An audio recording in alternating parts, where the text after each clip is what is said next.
Pardon me? I do want to know who's showing white. Oh. What am I have no idea. Yeah, if you happen to see it, They're just in their second run.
Okay, President Long, I believe it is now 6:15 and there are no additional public comments. I think it would be appropriate to close this session to leave the board for final determination of the sale or not sale of CSB in the regular public meeting at 7 p.m. All right, are there any objections to closing the meeting? No objections. Okay, then the meeting is. Thank you. Thank you.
The Thursday, February 10th, 2022 regular meeting of the Port Angeles School Board of Directors will come to order. We are all here, except for Director Wright, who is here by phone. He's right there. Can you hear us, Jay? Are you there? Is it turned on? Yeah. I wanna start before he's there. Wanna text them? We just, returned from a public hearing on the sale of the Central Services building. There was no one in attendance, so that meeting was adjourned. It's time for our flag salute. We begin each meeting with the flag salute. If you join us.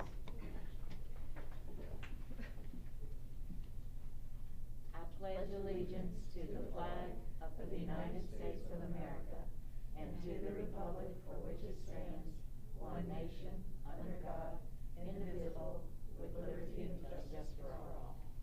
Thank you. Introduction. Carmen, thank you. Thank you, President Long. Hello and good evening. My name is Carmen Geyer, and I would like to welcome you to the February 10th, 2022 Board of Directors Board Meeting. This meeting is being presented in person and live streamed via YouTube. Please note that this meeting is open to the public and is recorded. You can listen to all past board meetings by visiting board docs through our district website. There will also be a portion of the meeting reserved for community comments. Agenda items will be addressed as listed in the agenda. For in-person community comments, please use the sign-in sheet located in the hallway to share your comments. When it is your turn to speak, your name will be called. Before making your comments, please state your name and address. You'll have 3 minutes to speak. If you are viewing the meeting via YouTube and have submitted comments before the meeting, they will be read during the community comments time. In the future, if you have comments that you would like to share with the Board of Directors, please email Jenny Wilson, the Executive Assistant to the Superintendent, at jwilson@portangeloschools.org by 5 p.m. the night of the board meeting. If you have any concerns about individual district employees or specific complaints that require an administrative response, please contact the Office of the Superintendent directly. According to Washington Department of Health Order 20-03, face masks are required for everyone over 5 years of age while indoors. Thank you, and back to you, Madam President. Thank you, Carmen. Ask for Jake again, please. Can you ask for him again? I'm sorry, I didn't hear. Talk to Jake. Jacob, are you there? We're gonna have to call him back, I guess. Until then, I'm gonna ask, Director Marks to read acknowledgement of tribal lands. You want me to go first? Oh, no, I had, Sunny was gonna do it? Oh, I'm sorry, Yeah. Sonny, someone needs to tell me that. Thank you, Sonny, go ahead.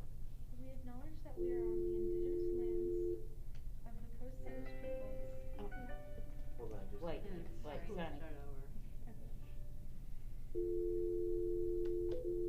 Your call cannot. Oh, technology is a fabulous thing.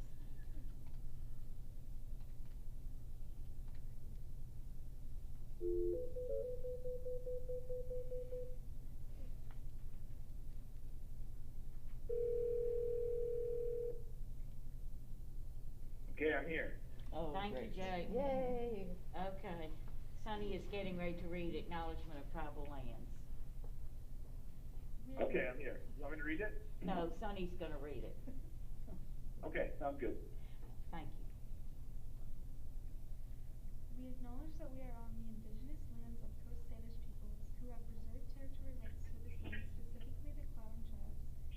We thank these caretakers of this land who have lived and continue to live since time immemorial. Thank you, Sonny. And I need to announce that Luke is not here tonight. Our other, student member. Okay, that brings us to agenda approval. Everybody okay with the agenda? Mm-hmm. Okay. Yep. All right. Then I, would like to hear a motion about the consent agenda. I move to accept the consent agenda. Okay. I'll second. Thank you. It's been moved and seconded. Is there any discussion? All in favor say aye. Aye. Aye.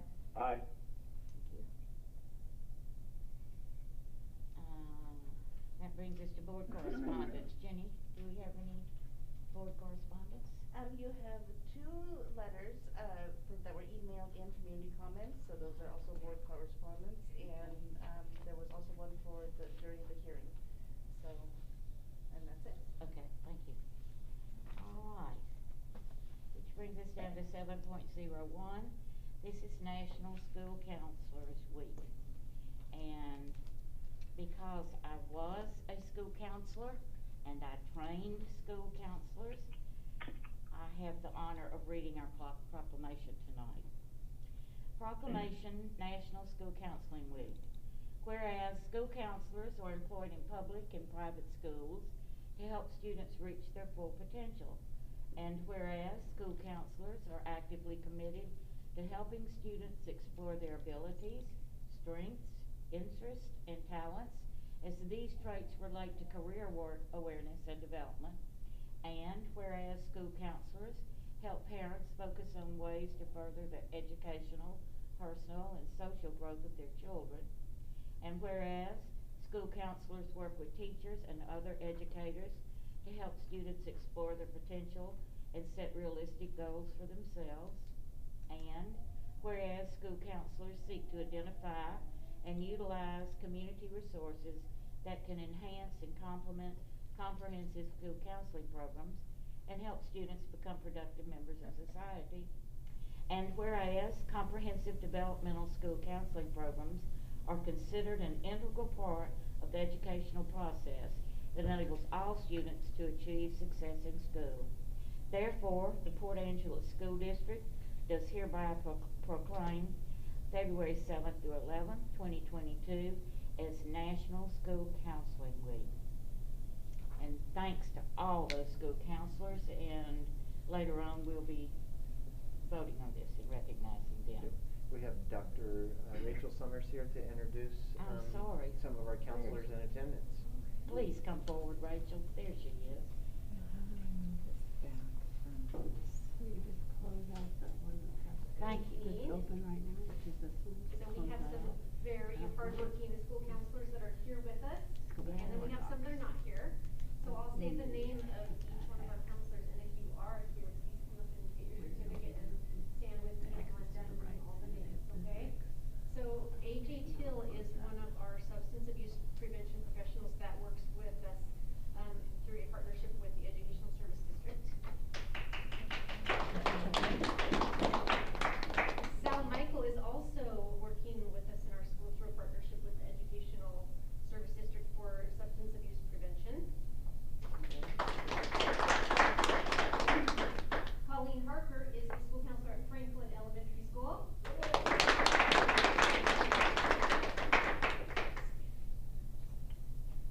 Mary Mosley is the school counselor at Hamilton Elementary School.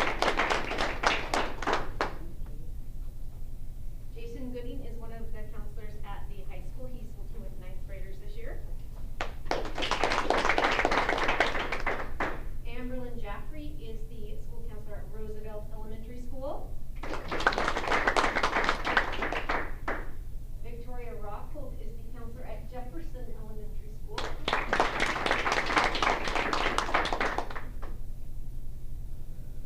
Dana Snell is working with 11th grade, or no, Dana Snell's working with 12th graders at the high school this year. Megan Leary is our new counselor at Dry Creek Elementary this year.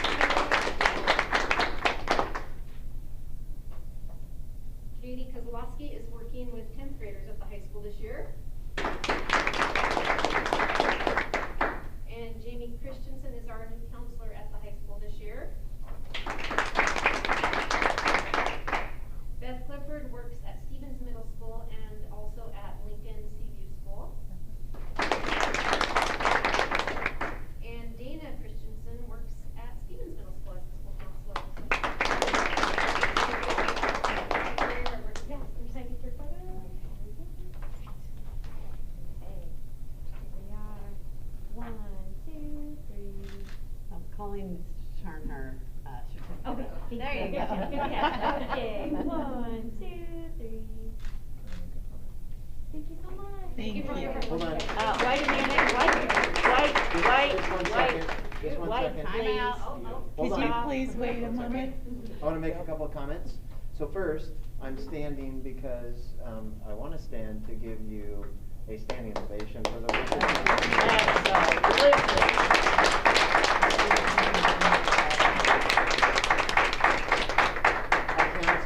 And this district has valued counselors for quite some time. We know that the state funding model around meeting the social emotional needs of our students is lacking.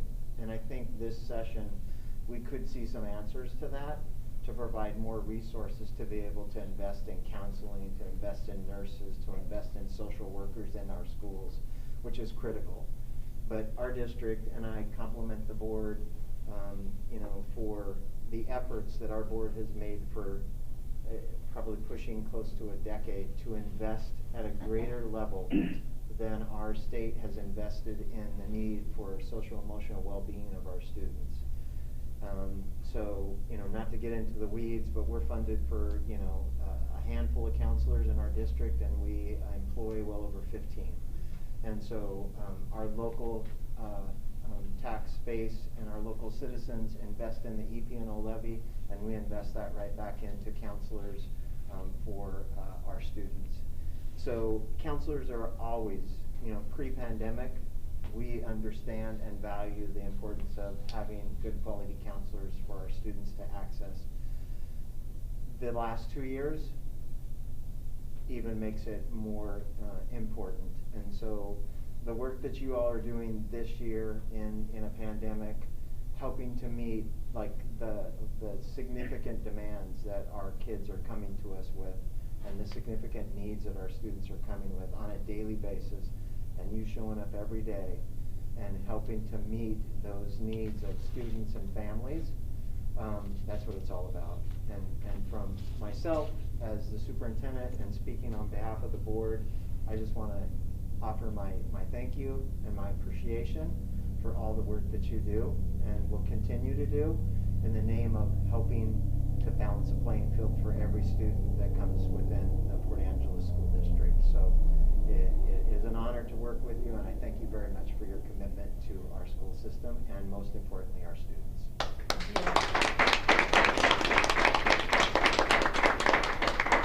Thank you so much. Thank you for your support. Okay, and that brings us to 7.02, finalized Monroe Playfield presentation. And Derek Everly is with us tonight, and we're going to look at our plans and our final plans, and I'll let you take it away. Thank you, President Long.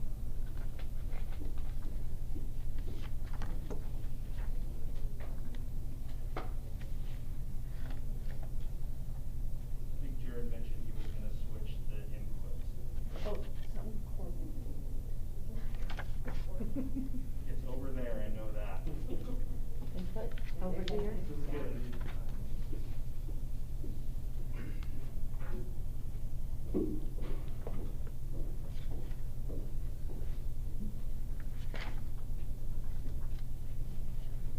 Do we know? He's coming. He's on his way. Oh, okay. He needs to switch over. There he is. Okay.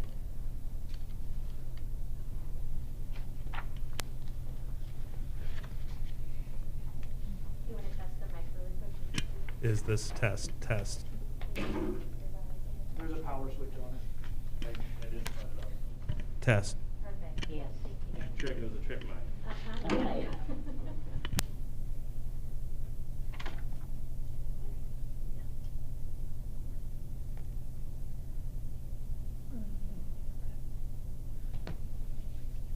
So before we get started, I'll take this awkward silence time to just kind of preference our work moving forward. So Derek is here with us this evening to share what we believe to be the final documents in preparation of the Monroe Playfields. And it's up for your approval this evening. And so if you remember a few months back, we had a preliminary 60% drawing presentation. We've taken all of those comments and added those to the final product, so hopefully this evening you see a representation of that. But I also want to reference the committee members that are here that work so hard for our district, on behalf of our district, on our PA-CAC team. We have Steve Methner in the audience today. Thank you, Steve, for your commitment to our team. Nolan Deuce is here this evening for any questions you might have, and Tara Horton is also here to represent the PACAC. Your board representatives are also Sarah and President Long.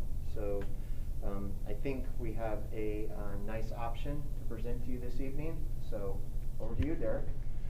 Thank you, Superintendent Brewer, and thank you, members of the board, for having me here tonight to share this presentation.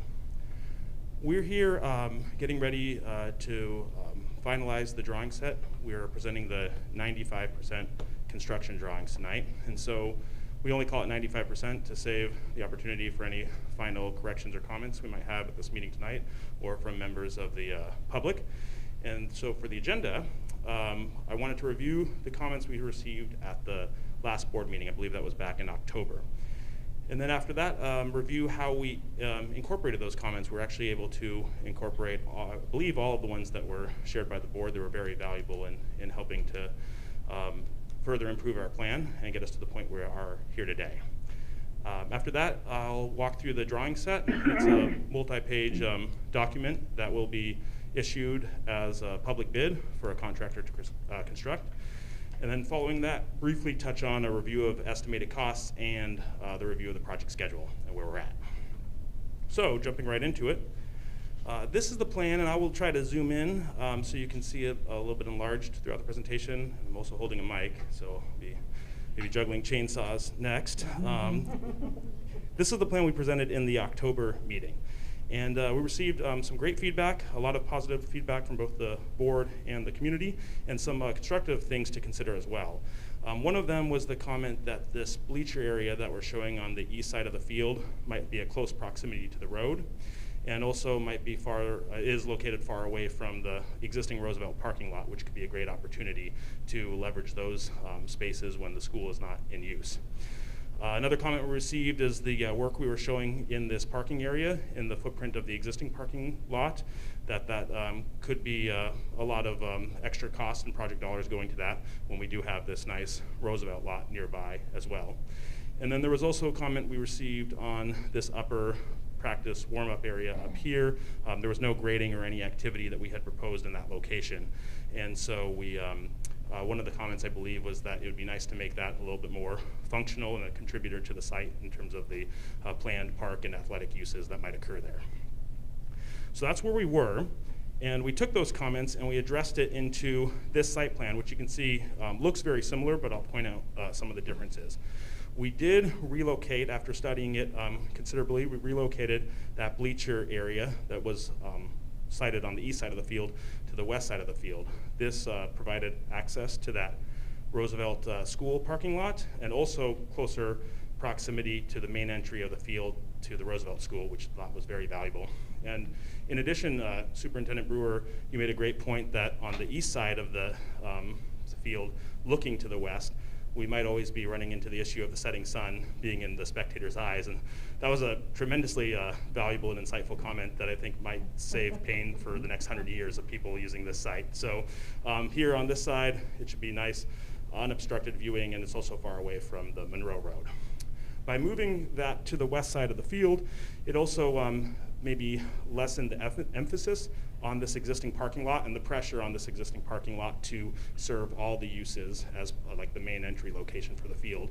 We decided to leave it in its as is in its current location with some modifications, still doing a drop off where our asphalt path comes around the perimeter of that field. And looks like my mouse is lagging a little bit on the screen, so I apologize for that. And but we did, as a bid alternate, we're identifying this as a candidate to be ground down and overlaid with new asphalt. So depending on how the contract is awarded, there will be a bid price for this renovation of this maintenance of this existing parking lot. But if that's not awarded, then it will just exist as it does today, just with some new edges of walkways and a drop-off curb. And lastly, the other comment that we wanted to address was this practice warm-up space. In the previous plan, we didn't suggest anything here, and it is the location of the existing drain field for the Roosevelt School.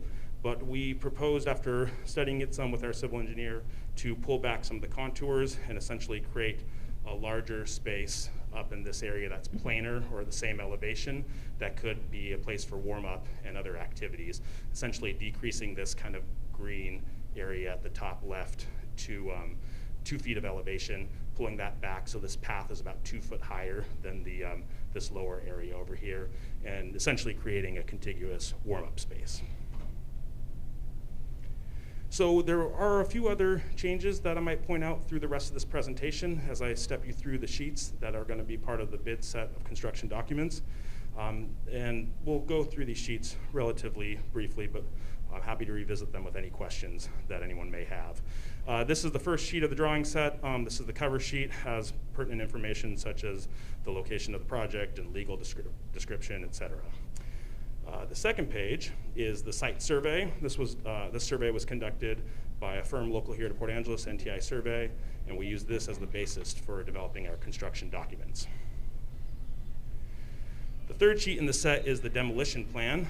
Just some elements I wanted to point out to you on this sheet is that the hatch area you see here with this diagonal hatch, this will be demolished. It's the existing and former Monroe School drop-off, but we are realigning the new walkway path in the same alignment within this to kind of keep that historical arrangement on site.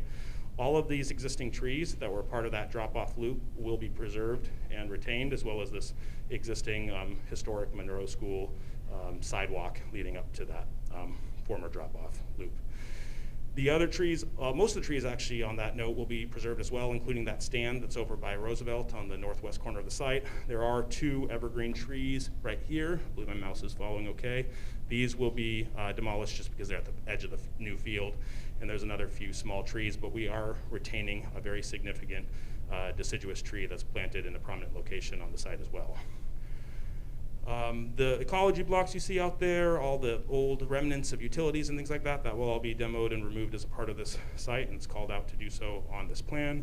And around the portable building, the portable that you know that exists out there will be retained, but the playground to the south of it will be removed, as will that small storage shed. And again, the diagonal hatch indicates what's removed, so some of the asphalt walk will be removed, but there will be asphalt retained to provide access to the ramp in the rear of the portable and to the stairs on the side of the portable. The next sheet in the drawing set is the layout plan. And it just came on right there. A lot of this we had covered in the description of the plan, but in brief recap, the main elements are a full-size soccer football field, and you can see that in the center of the screen, kind of centered on the site and somewhat centered as close as we could get on the historical alignment of the former Monroe School.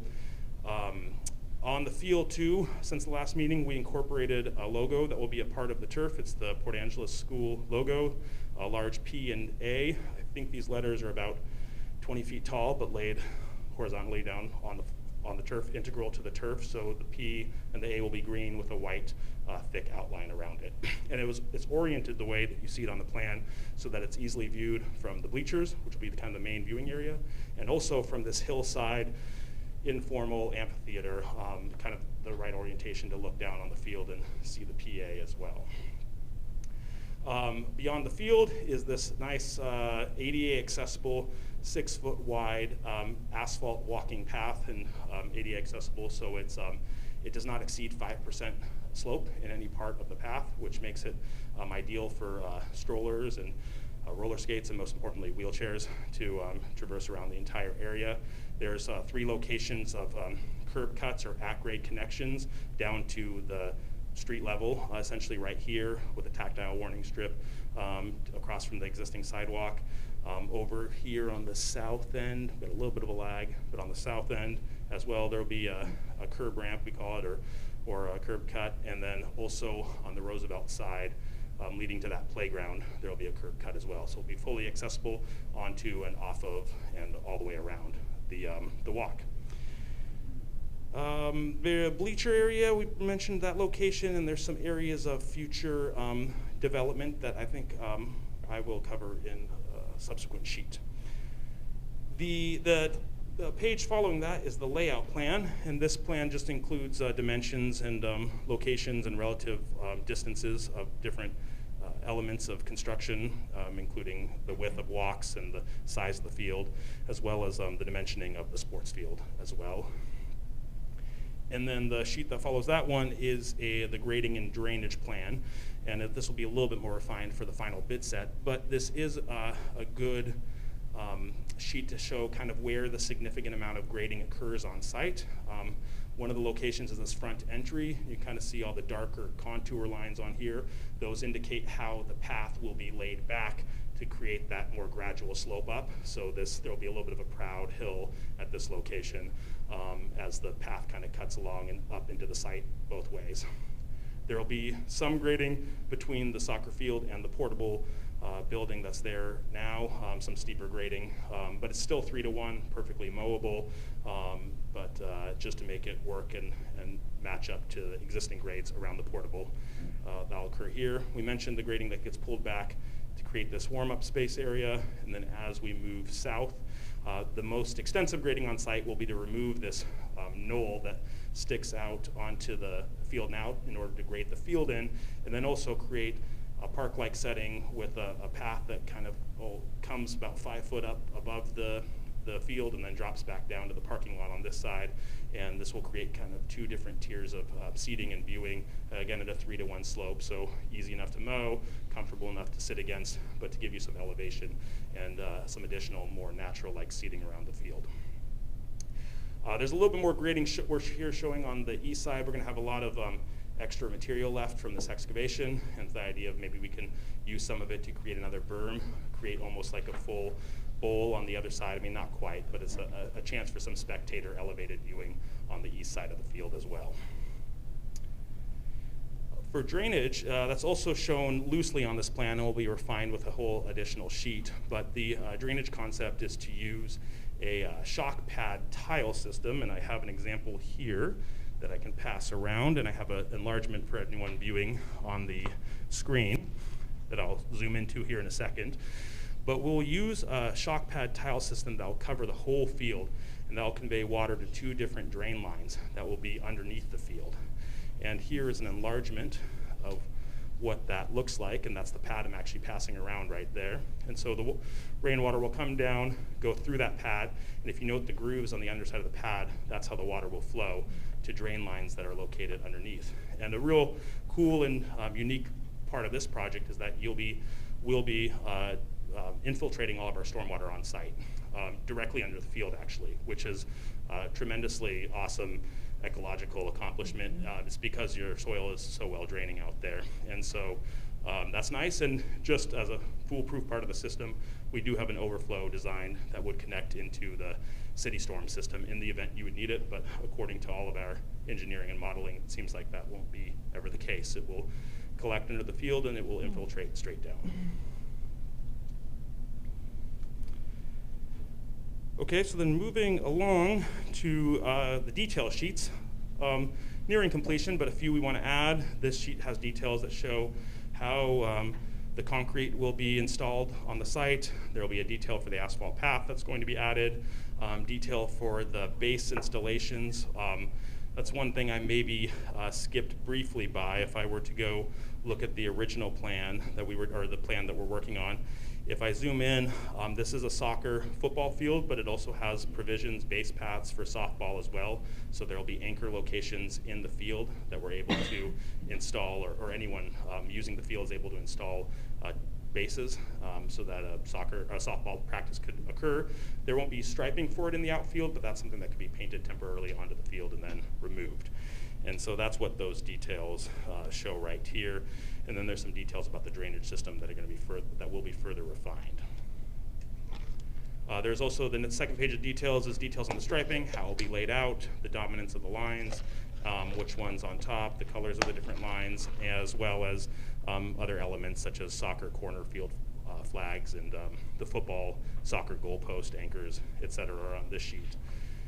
And then there's a third sheet of details, and we might even add a fourth sheet, but this shows the different fencing that we have on site. 2 nice cantilever slide gates as a part of the main entry onto the field, also a double swing gate for maintenance, and some pedestrian gates around the field that I believe that we mentioned at the last meeting, but happy to point out where those would be as well.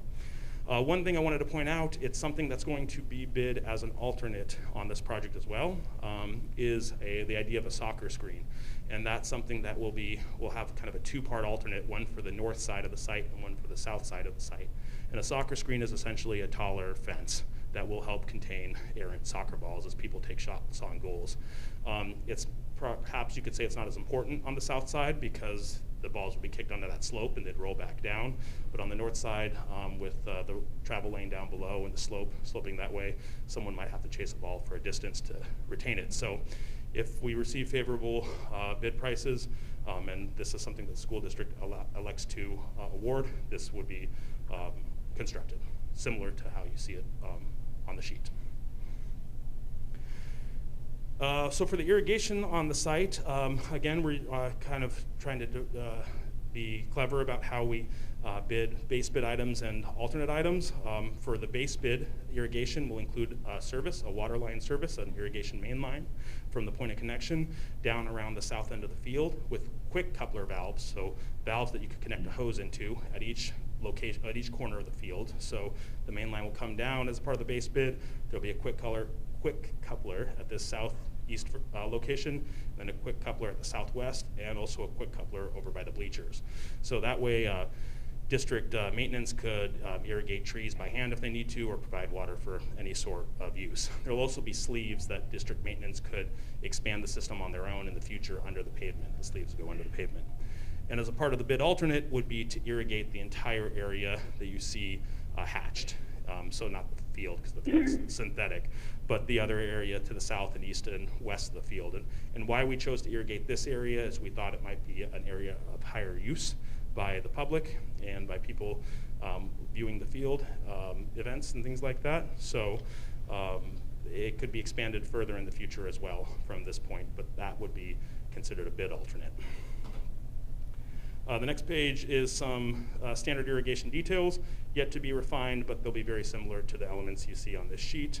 And following that is second to last sheet of the plan is, second to last sheet of the set is the planting plan.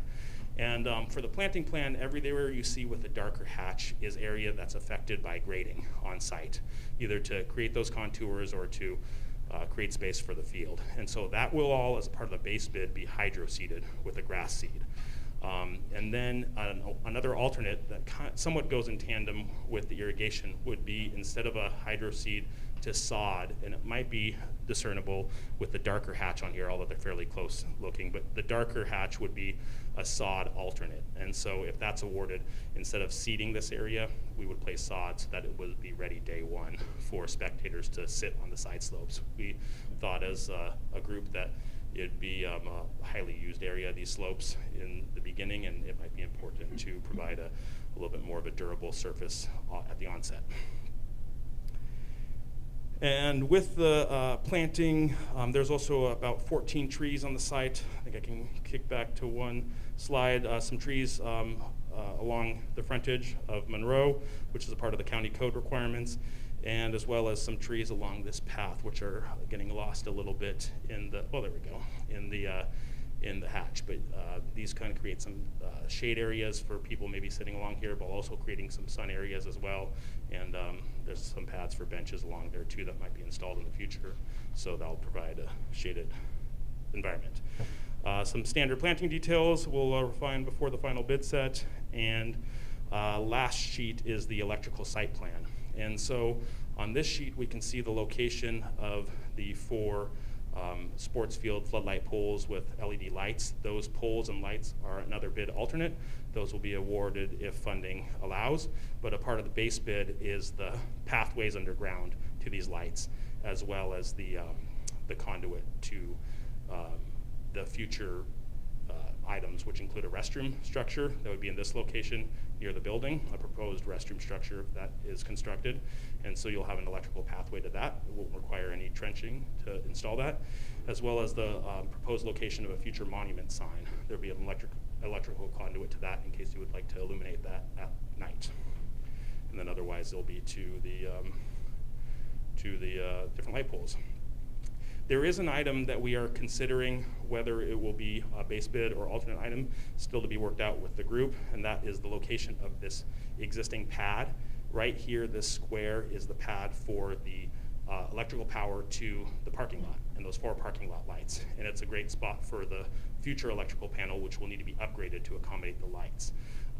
We were going to just leave that as a base bid item, and then as part of the alternate to do that pad. The only issue, as you'll see in this crude markup I have over here, is that the pad is at a lower elevation than the rest of the site that we'd like to grade to. We'd like to develop the asphalt walk straight through here at about the elevation you can kind of see and avoid these steps. And with this pad here, that would necessitate us bringing it up today or during this construction period. And if we were to do that, we might as well upgrade the panel. So we are considering that as I move on to the budget sheet and tie into what I just said. The existing construction budget for the project is $1.581 million, as you see listed here. The great news is that our estimate of probable construction costs are right about in line with this, or maybe around $20,000 over that we're still kind of working with and could probably value engineer if we need to. But that electrical work, that wasn't something we were originally considering, is something that could factor in as being further overage above this. So it's something to further talk about, but on the whole, we're in line with where we were targeting from the very beginning of the project. To talk briefly about the project schedule, so we're here on the 10th presenting, and then next week on February 17th, we will be in front of the Clallam County Hearing Examiner receiving some comments or that we've already had preview to, things to be expected, a review of our drainage plan they would like to take a look at, and the lighting plan as well, but very standard things, and hopefully that review time frame only takes about a couple weeks after that date. And then on March 7th is a tentative bid advertisement date, depending on how our comments are incorporated and if there's anything else to coordinate with the school district. That may put May 18th as a tentative construction notice to proceed if we continue on that trajectory. And with a good, nice summer construction window, that would put us on August 29th for a substantial completion date and ribbon cutting right before I think September 5th school starts. And then there would be some minor punch list items that would be accomplished in that month of September, but the field would be open to the school and to the public, and then the idea of a September 26th final completion date. And so everything's been progressing well, and I think with that, we'll turn it over to any comments or questions. Thank you, Derek. That was a very nice presentation, and Sarah and I have been involved in this from the get-go, and it is so exciting to finally see the final output, pretty 99.9% tonight. So I'd like to open it up for questions to the board, from the board. Do any of the other members of the committee think he missed anything? Do you like to add anything? I don't know. I've got about 2 hours of discussion with that electrical panel that I really have to have it. No. Oh. I agree with you for all these. Yeah, I do think it's fantastic. We've talked about the field on the east side of town since our 2007 facilities committee, and to actually see it that we can open it up later this year for the community is fantastic. So super excited. It is very exciting, and it's been an interesting, I've learned a lot. It's been a really interesting process, and we visited some other fields and looked at different kinds of things. And I think we're going to have the best one of all. I'm really excited about it for our kids. And also, of course, I love the walk. The perimeter walk is going to be great for the neighborhood. I live on the east side of town. We don't have any tracks or any place to really walk. Mm-hmm. So that's going to be great for anyone who wants to do that. But we're really excited about it, and we will be bringing this as an action item tonight. Okay. President, can I speak? Yes, please. So thank you, Derek. This is super exciting. I love it. I was wondering if you could describe a little bit more about the softball. Is there a backstop? Is there dugouts? Is it just possible to have bases and that's it, or what? I can't see much. So Yes, thank you for that question, and I can zoom in a little bit more to that and recap it a little bit more. In terms of the day one or the end of this first phase of construction, it will look on the ground as these with soccer or softball bases located home plate, first, second, third base, essentially, and that's most of what you'll see. But there are some provisions if there was a desire for a future expansion, and I can explain that a little bit. After talking about this at length with the group, we're viewing this a little bit more as a practice facility or a place that you could play maybe some informal games, but not necessarily regular softball games scheduled regularly. We left the grading pulled back from this portion of the site. Originally, there was an idea that there could be a pad over here that you could site some team benches or have like an enclosed bleacher or dugouts. But since we did not proceed with that design further, we didn't take away from the space that was set back for that. So if that was desired to be added in the future, it could be. The fence here is just specified as a 6-foot chain link fence, so it's not a taller backstop, and that was kind of to balance the desire of using this as a practice field and to also consider the viewers or spectators from the slope. If we went with a higher chain link fence, the idea that it might obscure some views down onto the field. There are different ways to accommodate that if it was something that was desired to be pursued more, but for this case we didn't. There is also a pedestrian gate right here that if people were to sit out here, like say on a temporary team bench or something like that, at least there's a ingress egress way in and out. But beyond what you would notice, physically in person once this is constructed, will just be those 4 base locations, and you won't see those when they're removed and the plugs are put in temporarily for soccer or football use, but you would see them, of course, when they're installed. Could you please give me some more detail about the restroom in that location? Yes. So let's see, the best one is if I were to go and click on this one page. I think there's a footprint of it. So the idea with the restroom in this location was to site something in relatively close proximity to the primary parking area as well as the bleachers.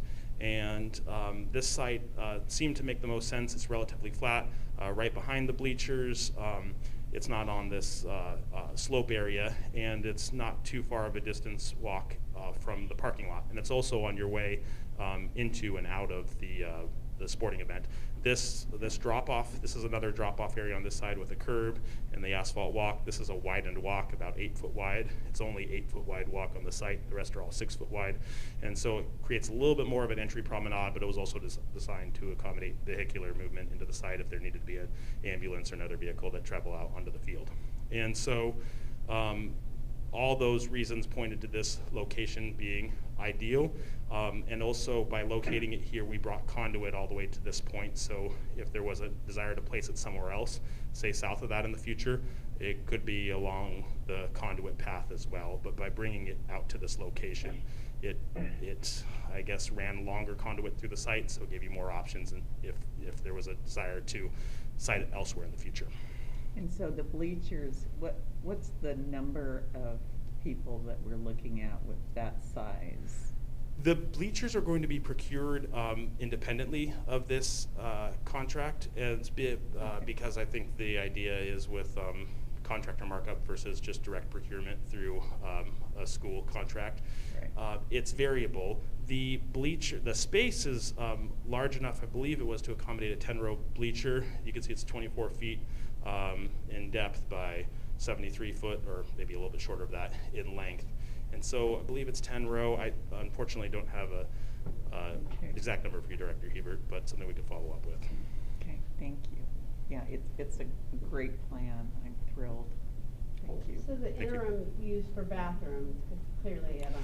Yes. I think that Thank you, Director Methner. For the restrooms, that is part of the reason this existing portable is being retained, although it might not be the only answer the district decides for restrooms on site. But there is, as I understand it, a restroom in here, and that's why the access, there's a this is a bad plan to see it, but there's a pedestrian gate on the site plan as well here.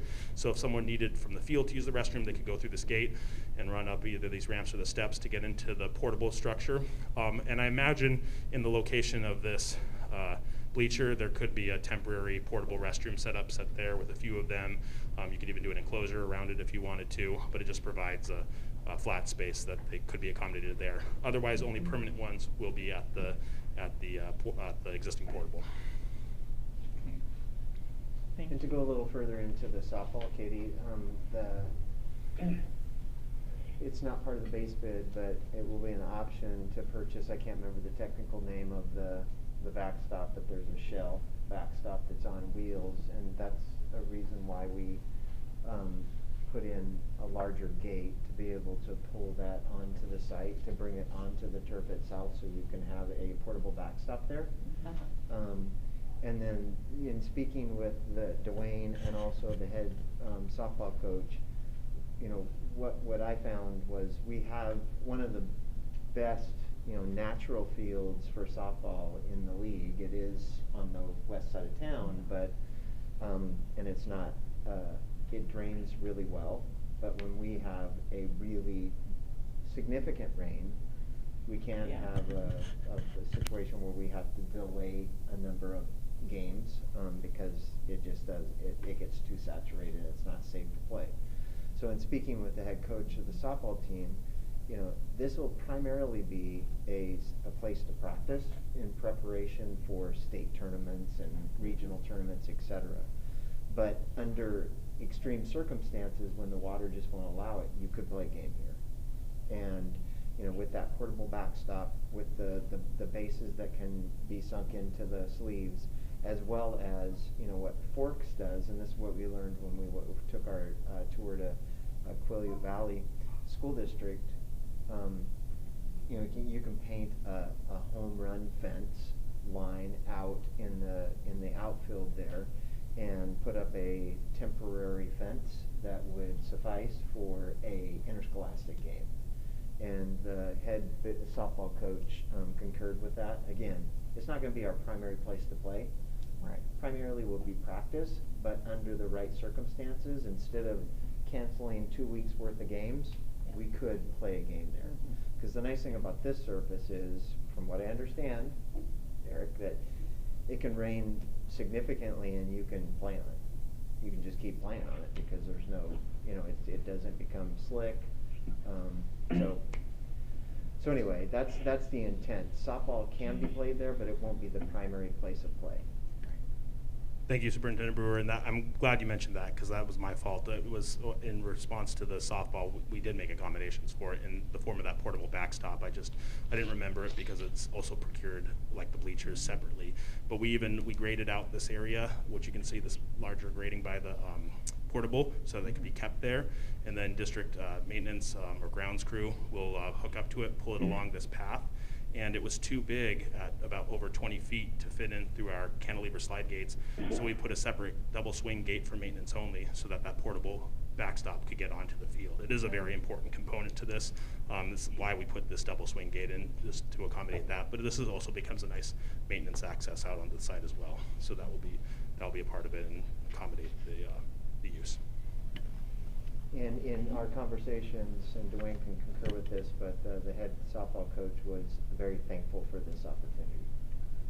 Yeah, I've experienced, I've watched the kids, the softball players struggle on turf because we don't have anywhere to practice. So it's a very different play.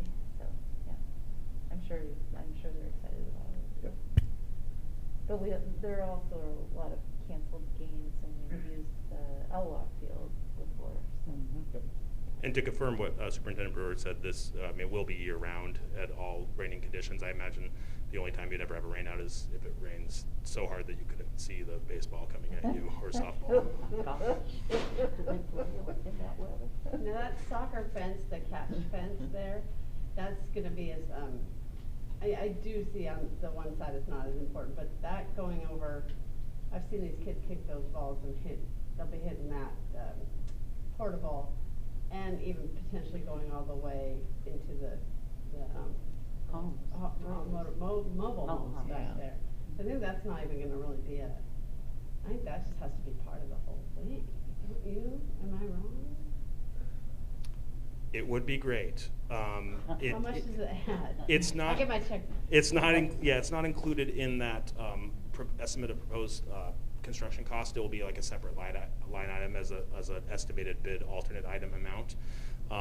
But yeah, it would be wonderful. It's very common to put that in, and unfortunately, it's harder to put those in after construction, just because they generally have large footings that are nice to be installed integral with the curb that goes around the field. There are ways to do it, though. I mean, soccer screens definitely get added to fields post fact, but just in order to preserve the construction budget that we have for this project and make sure that the field is constructed and the walk and all that, it was shifted as an alternate item.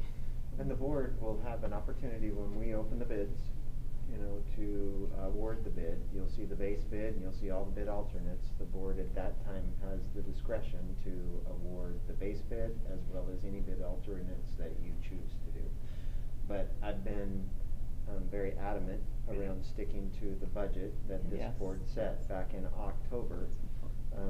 And that's what we're sticking to. But you will have options when hopefully the bids come in a little lower and you have some great options. But that will be at the board discretion upon bid open, or when we start opening bids.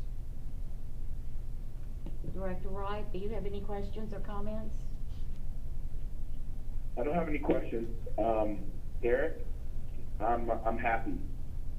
You're taking our suggestions, our requests, and you're implementing the changes, and you're staying on budget.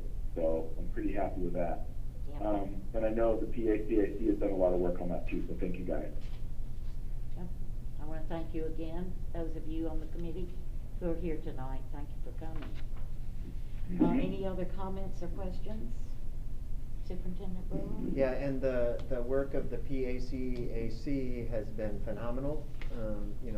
The value that, in the very first stages of our capital planning, the committee has been invaluable to bring exactly what we wanted, which is, we know we have school district voice, but what's the community voice? And so the community partners that are a part of that team, and Steve and Tara are part of the community voice, have been invaluable.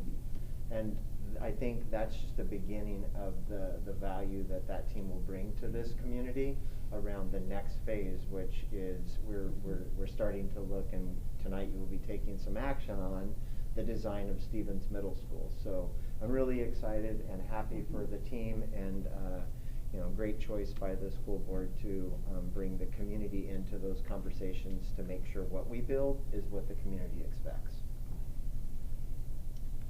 Okay. So thank you. Thank you, Derek. We appreciate you coming out tonight, and we will be taking action on this in a little while.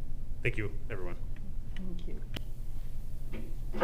Okay, it's now time for Coach Johnson to talk to us about his athletics and activities report. Welcome, Coach. And the board recognizes what a colossal effort you have had to make to be here and not be at the high school.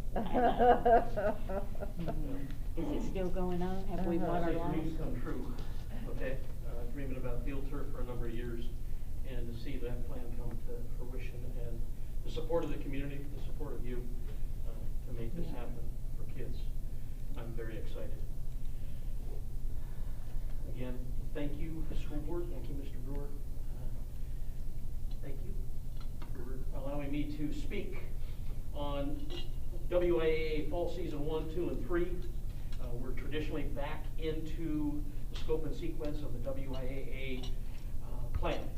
And right now, that WIAA Return to Sports and Activities hyperlink is right there, along with the calendar, the traditional calendar that we've had and that we're rolling back to. The statewide standings for sports is located right there to see how our kids are doing.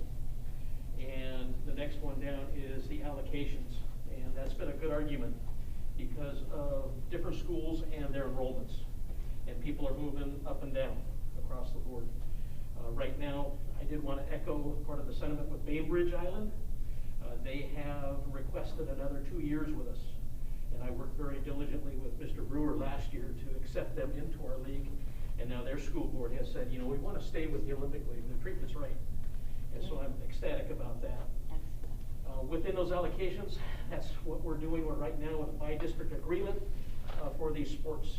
And tonight is our last winter sports league event. And we're at North Kitsap right now with the girls, and the boys are playing right now. When we defeat North Kitsap girls, the girls will be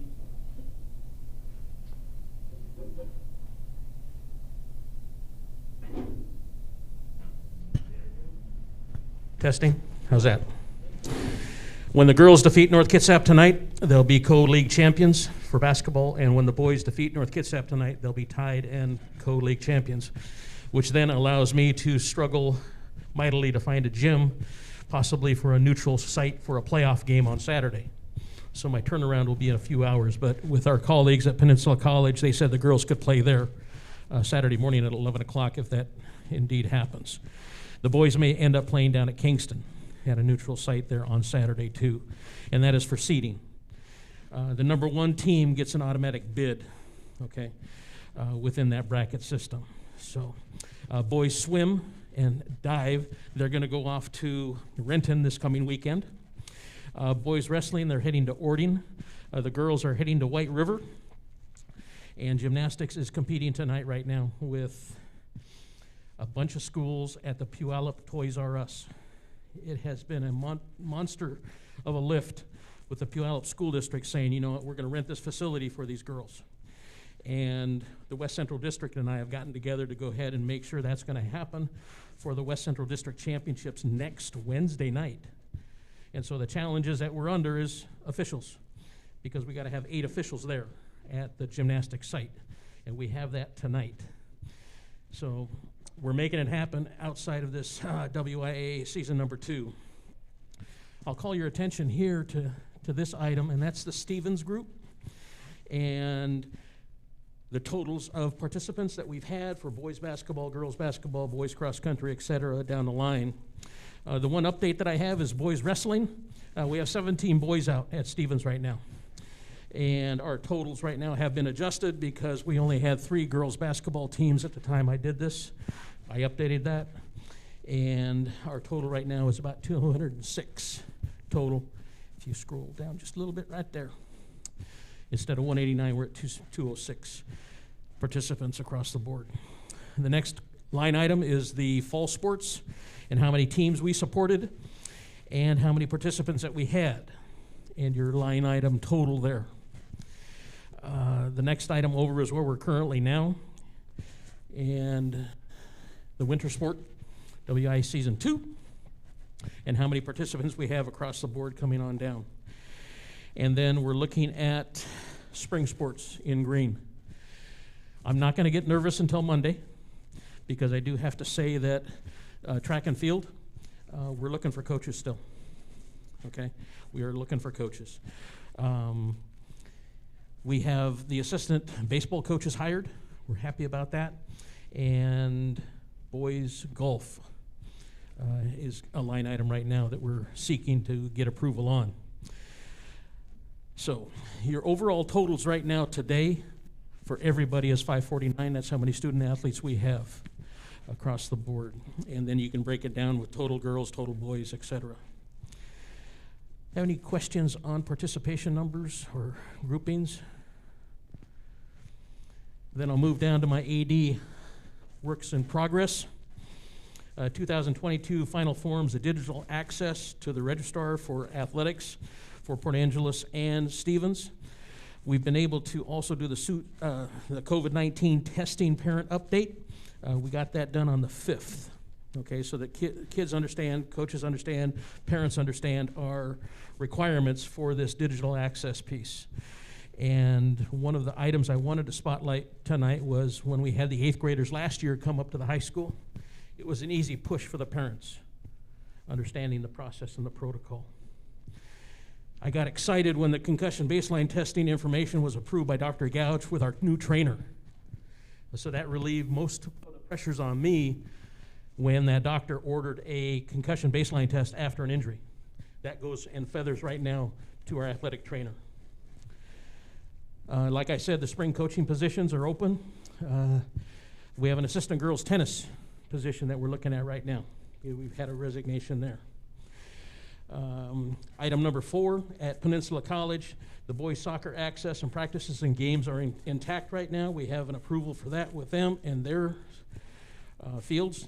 And the new Pixelot camera that we have, one in the gym and we have one down at Civic Field. Now we have one going in at PC for the boys and the girls soccer. The volunteer scoreboard has been installed and is ready for use this spring for our sub-varsity teams or our varsity teams over there. The by-district agreement that I had mentioned, we had the 3-league alignment is based on competitive balance and travel. So we are going to have to get on a bus and travel, but we're seeding the 2A side with the South Puget Sound, the Sea King, the Renton schools basically, and our Olympic League. In that committee, as the president of our league, I also have our commissioner and a head coach, so that we have 9 people total in this meeting on Sunday at 8 o'clock in the morning for the seating purposes. Our next meeting, like I said, is Sunday. The spring 2020 schedules have been adopted and approved, and we got those updated on December 8th last month, or 2 months ago now. The arbiter posting is occurring by each school. That's a tough statement because I have new ADs working on arbiter for the first time, and I can't help them. I can't dig into the backside of the program and do some work for them. And so that's been a good struggle across the state, and I've had a good meeting with Olympic League ADs for assistance and help so that we don't miss a game or a bus. Olympic High School gym has reopened. They've had nothing but an asbestos problem down there, and so now our kids got to go down and play there. Olympic League fan access has been updated per school with Mr. Brewer. I want to thank you for that, Mr. Brewer, personally and professionally. It's very exciting right now with the safety that's going on, and I'm glad I got to see you at one game, rolling it out. The football helmet reconditioning program has been completed, and the football helmets have been returned. We only lost one cracked helmet, and that's why we send them in to get refurbished. The shelf life of a helmet is 10 years, and so we're rolling those things out right now. So we lost about 18 helmets due to age, and so that's one of our expenses that are coming out. I've sent in the headphones for reconditioning, and it extends the warranty for the football coaches for the next 2 years. And I'll be asking for approval of that BSN Nike agreement extension. It's something we put together 4 years ago, so that when we have to order uniforms, we have them all green and white. And then we get 40% off of that tag. And the weight room. The equipment is coming, and the 9 new weight racks should be here shortly. But due to the storms and the winters and COVID, they've been on hold, trying to get here. I want to thank you for the wrestling mat that's been requested, the damage and the repair that has been ordered, and the fixing of the mat themselves. We've had some holes in the wrestling mats because some kids have gotten on there and destroyed them, but they're still usable right now. Are there any other questions for me? So does Bainbridge then, when they go into postseason, do they have to go up to a 3A postseason, or do they stay with us? Bainbridge? Yeah, Ba- Bainbridge. Bainbridge will access the South Sound Conference in the 3A level, Okay. and we'll take ours with the SPSL and Sea King.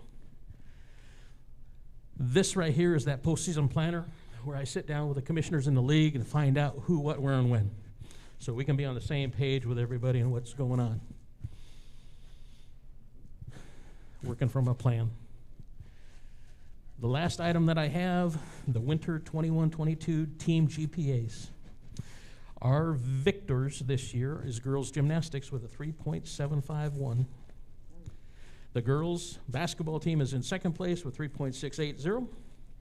Boys swim, 3.536. Girls wrestling, 3.481. And boys basketball at 3.092. Again, student athletes are coming out, okay? This last item right here is what the new amendments that are coming at us, the top 7 amendments, and that voting period that we're going to have a discussion on later. But they're talking about redistricting the state so that Eastern Washington schools are going to merge and make one big district because they're so far spread apart. The next one down is the amendment voting period of how many votes that we're going to get in our league and what our school boards and principals and superintendents want us to vote. So we'll have that discussion there over those 7 options. So, is there any other questions for me? I have a couple of things. One is, I really like the final forms as a parent, so thank you for that. I know that was that was a big lift. So, I think I've only had to call a couple times to get help, but it's great. The other thing is the amendments include more games for a couple of sports that we have, and I guess I'm concerned because not all schools have to travel as far as we do, and it's student first and then athletes, so I'm a little worried about the increase in games and such. So. One of the amendments that did pass was for volleyball, and that's where they're allowed 2 more games. And so another girl opportunity is coming through that avenue there for them. We did not pick up those 2 games. On the amendment side of this thing, we've had a hard discussion because of a school wanting to not play a full league schedule. For us, it's 14 games. They're only going to play 7, and then over the weekend, they can go ahead and play a doubleheader, and it only counts as 1. So there's a multiplier there. And so we're having that hard discussion right now at the executive board level, saying what is fair. And when I raise my hand and talk about travel, everybody just kind of puts their heads down because I got to travel 2 hours one way, okay, to get there. And that bus fee and expense with the bus drivers that we have. Good challenge. Yeah, it's a challenging question for sure. It's a challenging question. Yeah. Are there any other comments or questions? I love seeing all these kids, the amount of children now who are able to play. Last year this time was so sad. Yeah. So this is great. We love what you're doing as always. Thank you so much. We appreciate your support across the board, from our coaches to our event staff workers. Is the game over with now? No. Okay. Would you? Quick comment around a couple things. Number one, Dwayne referenced the Bainbridge Island joining the league for the next 2 years. I think that's great. It gives us, the 8th team in our league, makes scheduling so much easier. And last spring, the context that a lot of folks don't know, there was a vote in the league because Bainbridge, under the COVID exposure or experience, ferry was going to, traveling across the ferry to play in the metro or wherever they play across the water was going to be a challenge. So they were advocating to do 1 more year in our league just to avoid all of that in the COVID times. And the vote went down originally as the league said, nope, if you can't commit to us long term, then we don't want you. And so a quick call to Dwayne. Dwayne, who's the AD president? I am. Okay, we need to work on this. And Dwayne worked on it behind the scenes, and through a second vote, we welcomed Bainbridge Island to our league. This year. Took a little bit of twisting, from Dwayne's perspective, and I appreciate that. It's good for kids. And now the result of that is they want to join our league for the next 2 years, which is a great thing for their kids and our kids. So thank you, Dwayne, for your leadership there. As well as, we've talked about Port Angeles, leading the the initiative in the state of Washington, whether that was to bring special ed students back to school or regular ed students back to school or interscholastic activities available to our kids or band, orchestra, and choir concerts, like we've been on the cutting edge. Another area where we were on the cutting edge that did not get any notice and notification in the community was the middle school programs. I can guarantee you that when this school year started, very few school systems in the state of Washington were considering, under the current COVID times, to run middle school programs. There was no negotiation in Port Angeles. We're running middle school athletics. And because we made that decision, it was kind of that cascading effect of, I think we really put pressure on neighboring school districts and schools across this region. Hey, we can do it as well. So, and still, there are some middle school programs that don't exist this year, which I think is catastrophic for our student athletes. But Dwayne, the leadership of Kristen and the middle school, and Dwayne's leadership to make that happen for our kids, critical. So thank you again for that. Thanks, Dwayne. Thank you. Okay, that brings us on our agenda down to 7.04, which is African American History Month. This February, the whole month is African American History Month from the 1st to the 28th. And do we have a resolution? We have a proclamation. A proclamation. Mm-hmm. Sarah, are you going to read that? If you would like me to. Have you given that to anyone? Well, I'll give it to Luke, but he's Oh, not here. he's Oh, not here. okay. Well, thank you. Sarah, would you do that for us? I can do that. Thank you. All right. So, this is whereas African American History Month is celebrated throughout the nation during the month of February, and whereas African American History Month is a time to reflect and honor our diverse ancestry and our hidden history of civic, economic, professional, medical, scientific, military, and artistic achievements, and serves as a reminder of the challenges that face all people of color and the ongoing work to eliminate barriers based on prejudice. And whereas African Americans continue to make significant contributions to the growth of our nation in business and philanthropy, as ministers, doctors, and nurses, as artists and musicians, as professors and teachers, as lawyers and legislators, as soldiers and leading athletes, and whereas African Americans' strength to endure, enterprise, and patriotism in spite of overwhelming obstacles have given people of all backgrounds confidence, courage, and faith to pursue their own dreams.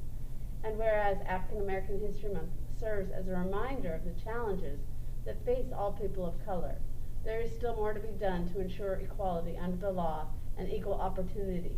And whereas this month is a reminder that we can appreciate what connects us, regardless of color or national origins, and we move forward in the spirit of the Pledge of Allegiance with liberty and justice for all. Now, therefore, be it resolved that the Port Angeles School District recognizes February 2022 as African American History Month. A proclamation adopted by the Board of Directors of Port Angeles School District number 121, Clallam County, Washington, at a regular open public meeting of the Board of Directors held February 10, 2022. Thank you. I've noticed when I was looking at the Friday notes from each of the schools, they're listing some of the activities they're taking place during African American History Month. So if you're, as a board member, interested in getting into the schools and seeing some of those activities, I'm so glad that in connection with this, that this board has written their diversity or developed their diversity policy. We worked very hard around that. Equity is a big deal for our board and for our schools. So whatever is going to be going on in the schools, I think you can find that information there, or we can call Marty and he'll tell us what's going on. Marty, is that correct?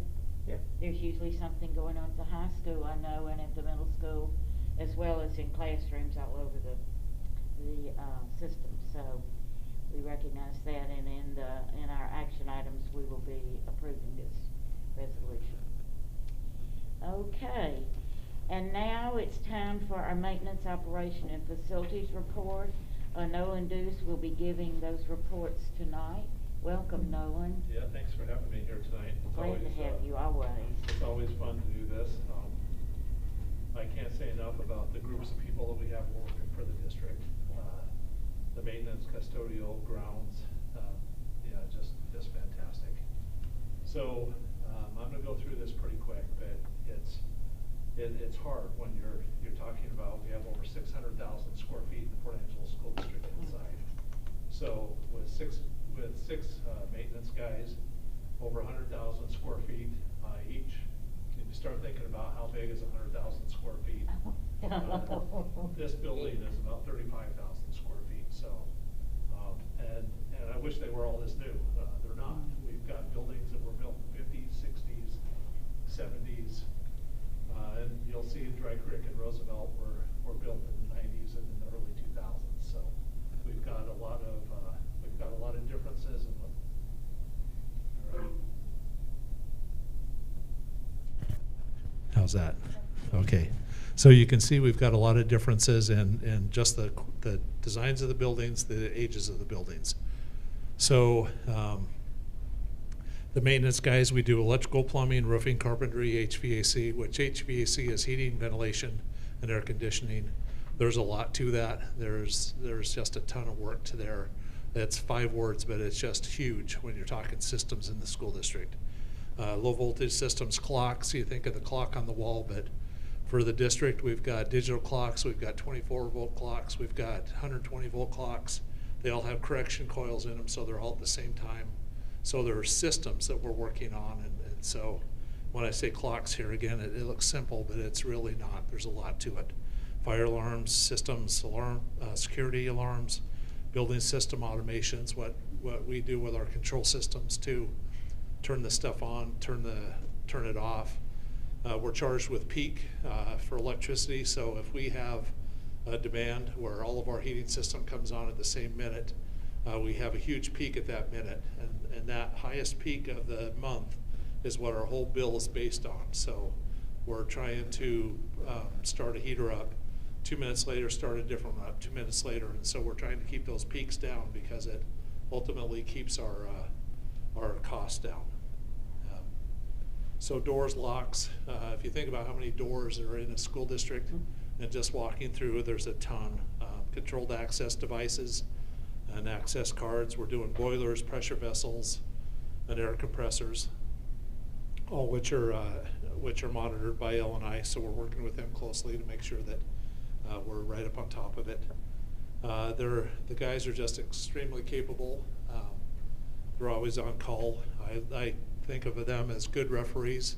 You don't really notice them as long as things are going well, and that's the way I see the maintenance guys. They're always on call. We've had water leaks this year, weekends. Doesn't matter when I call, everybody shows up. They all show up. I can't say that enough. They all show up. So yeah, vandalism, snow, wind. Custodians, we've got 21 custodians, and again, a little over 600,000 square feet. They're cleaning 29,000 square feet average per day, which is just a huge amount of, and especially for kids. I mean, it's not like your house. There's just so much that they're dealing with. They open and close the buildings. They take care of the day-to-day. They help students with everything from stuck zippers to eyeglass repair. They're a friendly face at a lunch table. They set up and take down for events. It's a highly trained crew that can do everything from sanding and refinishing gym floor to stripping and waxing vinyl tile, from carpet extraction to changing filters and air handling units. We're changing filters a lot for COVID, so we're bringing in a lot of fresh air, which again, the more fresh air you're bringing in, the more outside pollens and stuff that you're filtering out. So we're really going after the filter changes. And again, it's done really well. You haven't seen Port Angeles have the huge COVID transmissions in the buildings that you can look at most of the other schools around that have. We've been very, very good and diligent about keeping those down. Last year, with a very short summer, all schools were ready. And so I'll talk about that later on, just what they did to get schools ready. I want to share the perspective of the grounds work. Three grounds people. We have almost 200 acres. So they're the busiest people in the district. And it's everything from ball fields to just mowing to just taking care of stuff. They're responsible for all the outside work. They do the field maintenance, field lining, mowing, irrigation, pruning, top dressing, aerating. They're starting some of that right now. They did a lot in the fall. They take care of play structures and fall protection. I've got 2 that are licensed play structure inspectors, and so all of our play equipment monthly is inspected and repaired. So again, just safe for the kids. They take care of the landscaping, storm drains, fencing, and gate repair. And then Barb, who works at the office, she's fantastic. I can't say enough for her. She does everything. And I've said it before, it's like when you watched MASH and Radar would come in and hand you the paperwork before you even knew you needed it. Well, that's exactly what it is. She really takes care of me. She does keys, access cards, absence reports. She does purchase orders for the department, and we buy as you guys know, we buy a lot. We're buying from multiple different areas. We've got a lot of old stuff that she tracks down and gets for us. And then she also does subs. So the projects we worked on are completed last year. We added more security cameras. We did a pretty big curriculum move halfway through the year. That took a lot of maintenance guys doing it. We were switching curriculum from teachers to teacher. Snow removal, we had a good week of that. We updated the security system at Roosevelt. The COVID support, earlier in the year, it was like changing daily. I think it's kind of slowed down right now, but we've done a lot. The ADA access project at the high school, if you've seen that parking lot and what it turned out to be, it's fantastic. It is absolutely amazing. It is. Yes. It is a complete game changer for that high school. Yep, that was great. Again, we got a grant that paid for 90% of it, 85% of it. So it was great. Can you tell me where that is, Nolan? Yeah, so as you pull into our main parking lot, you'll notice that as you're pulling in and you're looking at the auditorium, it's to your right in front of the music room. So we graded it out. We made it, because it used to have a compound slope. It sloped west to east as well as south to north. And so now it's all flat. There's areas for van drop off. There's a concrete walkway that also takes you from the parking up a path to the concrete level right in front of the music room. So it gets you out of the parking lot and ADA path all the way up. We also did drainage and a new water line as we were doing it. So it's a really good project. We added picnic tables and benches to PAHS. We revamped the PA high school gym. We do that about every other year. We did 3 more heat pumps at Dry Creek to stay on top of it. The Dry Creek heat pumps are not air to air, they're water based. So we've got a water line that goes through the building, and they, when they're looking for heat, they take the hot water heat out of the hot water line. So we also have a boiler that heats that loop and a chiller that cools it. So, but it's a pretty efficient way to go, but it's just a lot of work maintaining it. We've got a new commercial water heater at Hamilton. And then all the schools were ready for students by August 9th. We did the summer school. And so you don't think about what that means for the custodians, but typically the custodians had until September 1 to have the schools ready to go. And so the teachers were in about a week earlier. So all of our schools, we had basically the month of July to clean all of them to get them ready. And that's just a monumental task when you're again talking over 600,000 square feet to get ready, and they did it. So just fantastic. And then the HERA compliance, which is asbestos hazard Emergency Repair Act, which is something we follow. You heard that there was a gym closed because of asbestos, and all of our stuff is good. We don't mess with it. I have a licensed inspector for it, but we don't do any of the work in-house. Whenever we see it, we just hire the professionals to come in and take care of it. So it just keeps us out of trouble. So that's my maintenance and facilities grounds report. Are there any questions? Big thank yous. Thank you. You're welcome. It's just, to me, it seems so overwhelming. I don't know how you all do it, but thank you for it. It's the good people that do it. It's again, I can't say enough about the groups. They're friendly, they're happy. When you come across a maintenance person, they're always nice, and I appreciate that as well. So. And Nolan, I know that to be true, and I have always appreciated it. Whatever role I've been in, I've appreciated that.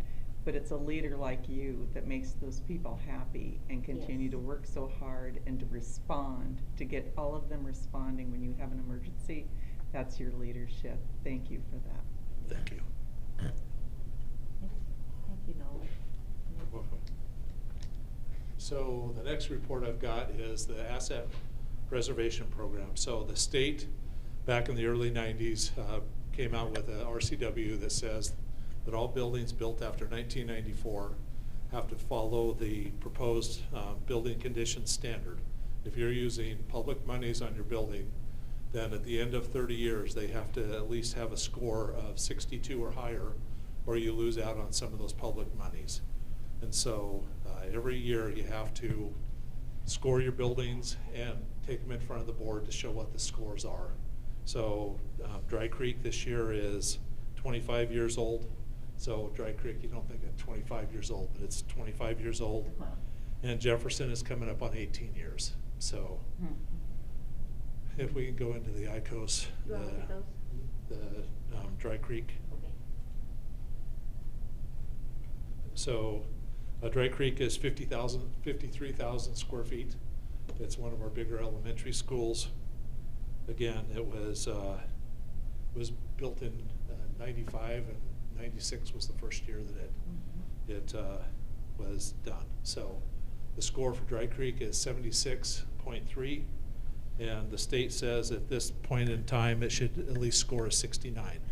So we're above that, and we're doing well. A couple of other things to add to it, and we're way ahead of the game. But 10 years ago we had a new boiler. Every year we're adding new heat pumps. So we're trying to make this at least a 50-year building, and probably even more than that before we start looking at replacement or modernization. So if you go down the scores, and this is a lot of detail, but the roofing is one of the issues that you're looking at. It's a composition roof, and it's 25 years old. So all roofs wear out, and this one is doing it. So if you can scroll, so under exterior right there, you'll see the roofing score is 62. That drags down the score. I think in 6 or 7 more years, you're going to be looking at putting a roof on that building. A little further down, interior finishes for flooring. It's also got a 62 score. It's just the carpet's 25 years old. And when you start thinking of how many kids are on that daily and just what they're doing and eating lunches in the classrooms for the last couple of years, it just takes its toll. So, and those are pretty much the two that are easily fixed. And again, the heating system, it's just we're 25 years into it, but we are replacing them. Every year we're putting in a couple of new heat pumps, trying to stay up on it. So we're not trying to do the whole system at one time. So Dry Creek score is a 76.39, again ahead of what the state's asking us to do. Jefferson is next.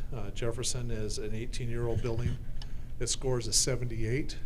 What drags Jefferson down a little bit is the flooring. The flooring went down before the concrete slab had really cured it at Jefferson. So what it So you're looking, when you're walking down the halls, you'll notice that there's effervescence coming up between the tiles, and there's just nothing we can do. It's not damaging the building, it's just unsightly. But when you're doing your scores for the building, it puts it down to a 30% for poor. And so if we didn't have that, our building would be doing excellent. But again, the score is a 78.99, and the state says for our building for 18 years, it should be at 78, so we're still right on schedule. But with a flooring update, and I did a little bit of math here, so there's about 40,000 square feet of flooring, or 40,000 square feet for Jefferson. 65% of it's a hard surface that we're looking at, which is about 26,000 square feet. To remove that and to put new flooring in, it's about $40 a yard. We're looking at about $115,000 investment. So not a huge number for when we're talking about capital projects, but still a big number. But with that, you would bring that score quite a bit higher. So those are the ICO scores. Do you have any questions about the asset preservation program? It's hard doing this when you follow Dwayne and what the athletes are doing and then the sports fields. No, it's not. But our maintenance, custodial, and grounds are great. But yeah, it's just we've got some good things going. We've got some great new buildings, and I can't wait for Stevens to get started here as well. I know, so excited. Nolan, thank you. I tell you something. This board, one of our major responsibilities has to do with finance, and so everything you do is very important to us, and it's very, very interesting to hear about how it's done and what we need, so we can look at a little bit ahead and look, hoping for some capital funding. Thank you so much. Any questions, comments, board? All right. I need just thank you to Nolan and his team. They, you know, this is I think it's my 34th year in public education. I think I've worked with 5 or 6 systems as a teacher, principal, and now superintendent. And you know, the level of service that we get in this district in maintenance and grounds and custodial is by far and away superior than any other experience I've ever worked in. And that's through leadership. And the thing that really hits home to me, and I think I say this every year when Nolan comes out to do this presentation, is the level of customer service that this team provides to the district, no matter what they're doing. I mean, you can go out here and they're replacing lights, you know, because they drove by earlier the day and they see that there's a couple of lights out and it's raining cats and dogs. They have a smile on their face, and they welcome, you know, each and every person as they approach them, and that sets the tone for the entire district as it relates to, you know, maintenance, grounds, and custodial services. So for that, I thank Nolan and his team for executing that. It's not the norm. I want you to know that as board and superintendent, you know, that is an exception. So for that, Nolan, thank you very much. Thank you. Okay. So we're getting down to action items now. We're at 9.01, approval of resolution 2022-01, sale of Central Services Building at 216 East 4th Street. I'll make a motion. All right, second? I'll second. Thank you. It's been moved and seconded. Any discussion? I appreciate the one comment we got, but we don't really control the finances of other entities. Right. And this is what we have. We need to start getting rid of things. We need to show our public that we are willing to get rid of stuff we don't need anymore. And this is I think it's a great partnership. I'm very happy about this sale. Are there any discussion or questions that we need to talk about before we take a vote? Okay. It's been moved and seconded that we approve this resolution. All in favor say aye. Aye. Aye. Aye. Judge, did Judge say aye? Did you say? I said aye. Oh, okay, thank you. Aye. Yeah, aye. Thank you, Betty. You're not making Well- fun of me, are you? Okay. The motion passes, and Superintendent Brewer? So tomorrow, I will, with the execution of this resolution, I will take a copy of the resolution down to the title agency, and 9:30 tomorrow, I will sign on your behalf, and by 3:30, it will be registered with the courthouse, and the transaction will occur thereafter. So, congratulations. Thank you. Thank And you. special thank you to Kira.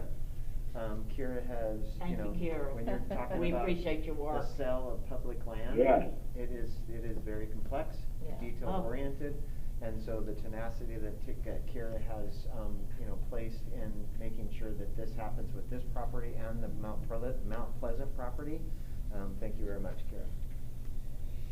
We do appreciate your hard work. All right. 9.02, approval of Monroe Playfield presentation and design. Do I hear a motion? I'll move. Director Marks moves. Second? I will second. Okay, it's been moved and seconded that we approve the playfield design as presented. Is there any discussion, any other discussion tonight? Okay, Derek, again, thank you for your presentation. It's very thorough and we appreciate it. All in favor of the approval of the design, say aye. Aye. Aye. Opposed? Aye. Okay. That wasn't an opposed. No, That it was was an not. approved. Okay. Motion passes. That's wonderful. 9.03, approval of request for qualifications and proposals for the Stevens Middle School project. Do I have a motion? Director Marks moves. And a second? I'll second. Okay. Any discussion? Can I add an amendment? Jenny, can you pull that up, please? This one? I'll bring up ours. The RFQ. Yeah, please. So there is one edit that I would like you to consider this evening around this RFQ. If you look at, scroll down. Keep going.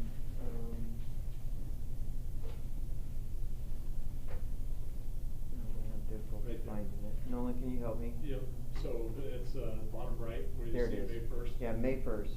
We wanna substitute that with April 4th, is that correct, Nolan? April 4th, yes. Where are we? April 4th. So as you see, you can see up here, the last line, it says the deadline for submittals is no later than 3 p.m. on May 1st of 2022. With your action tonight, we feel like we can move that up a month and make that April 4th and still get the applicants or the design firms that we need to give us a selection or a choice. So one modification, and that really works in our favor to move it up a month and still gives us the time to do the work. So I would like to add that as a edit if approved by the board this evening. Do we have to call for an amendment? Yes, please. Okay. Do I have a motion to amend? I will make a motion to amend the RFQ proposals, qualifications and proposals to change the April date to May 1, 2022. No, it's May. Move the May to April. It's What May did to I say? April. It's for April, I'm reading May, sorry, my brain is Yeah. not 100% there. That's Right, okay. April, Okay. from May to April, I'm reading May. I second. Okay. Is there any discussion about that? No, there's not. Okay. Thanks. Then we'll vote on the amendment. All in favor say aye. Aye. Okay. Aye. Aye. And any opposed? Okay, now we'll vote on the, Can I add just a little context to that? Sure. Congratulations, you're moving into the next significant phase of capital improvements in Port Angeles. It's a significant step in, the work at Stevens to hire the design team. So Great job there. What you'll see then, after that April 4th deadline and at the April meeting, we'll actually open the bids on April 4th, but we'll schedule interviews for this board to carry out with the top design firm teams to be considered for the project at the middle school. So significant step, congratulations, and moving on. Okay. All right, well, that takes us down to 9.04, approval of Port Angeles School District National School Counselors Week proclamation. Dr. Marks moves. Second? I second. Okay, any discussion? Again, I want to thank our counselors. This has been a hard year. It's been a very difficult year for the students and parents and community. Trying to keep everyone happy and as safe and healthy as we can, and we could not have done that job without school counselors. They're a wonderful group of folks. They work very hard. So, all in favor say aye. Aye. Aye. Opposed? Okay. I'm sorry, who moved and seconded that? Katie moved it, Mary seconded. Thank you. Thank you. Motion passes. Approval of Port Angeles School District African American History Month proclamation. Do I hear a motion?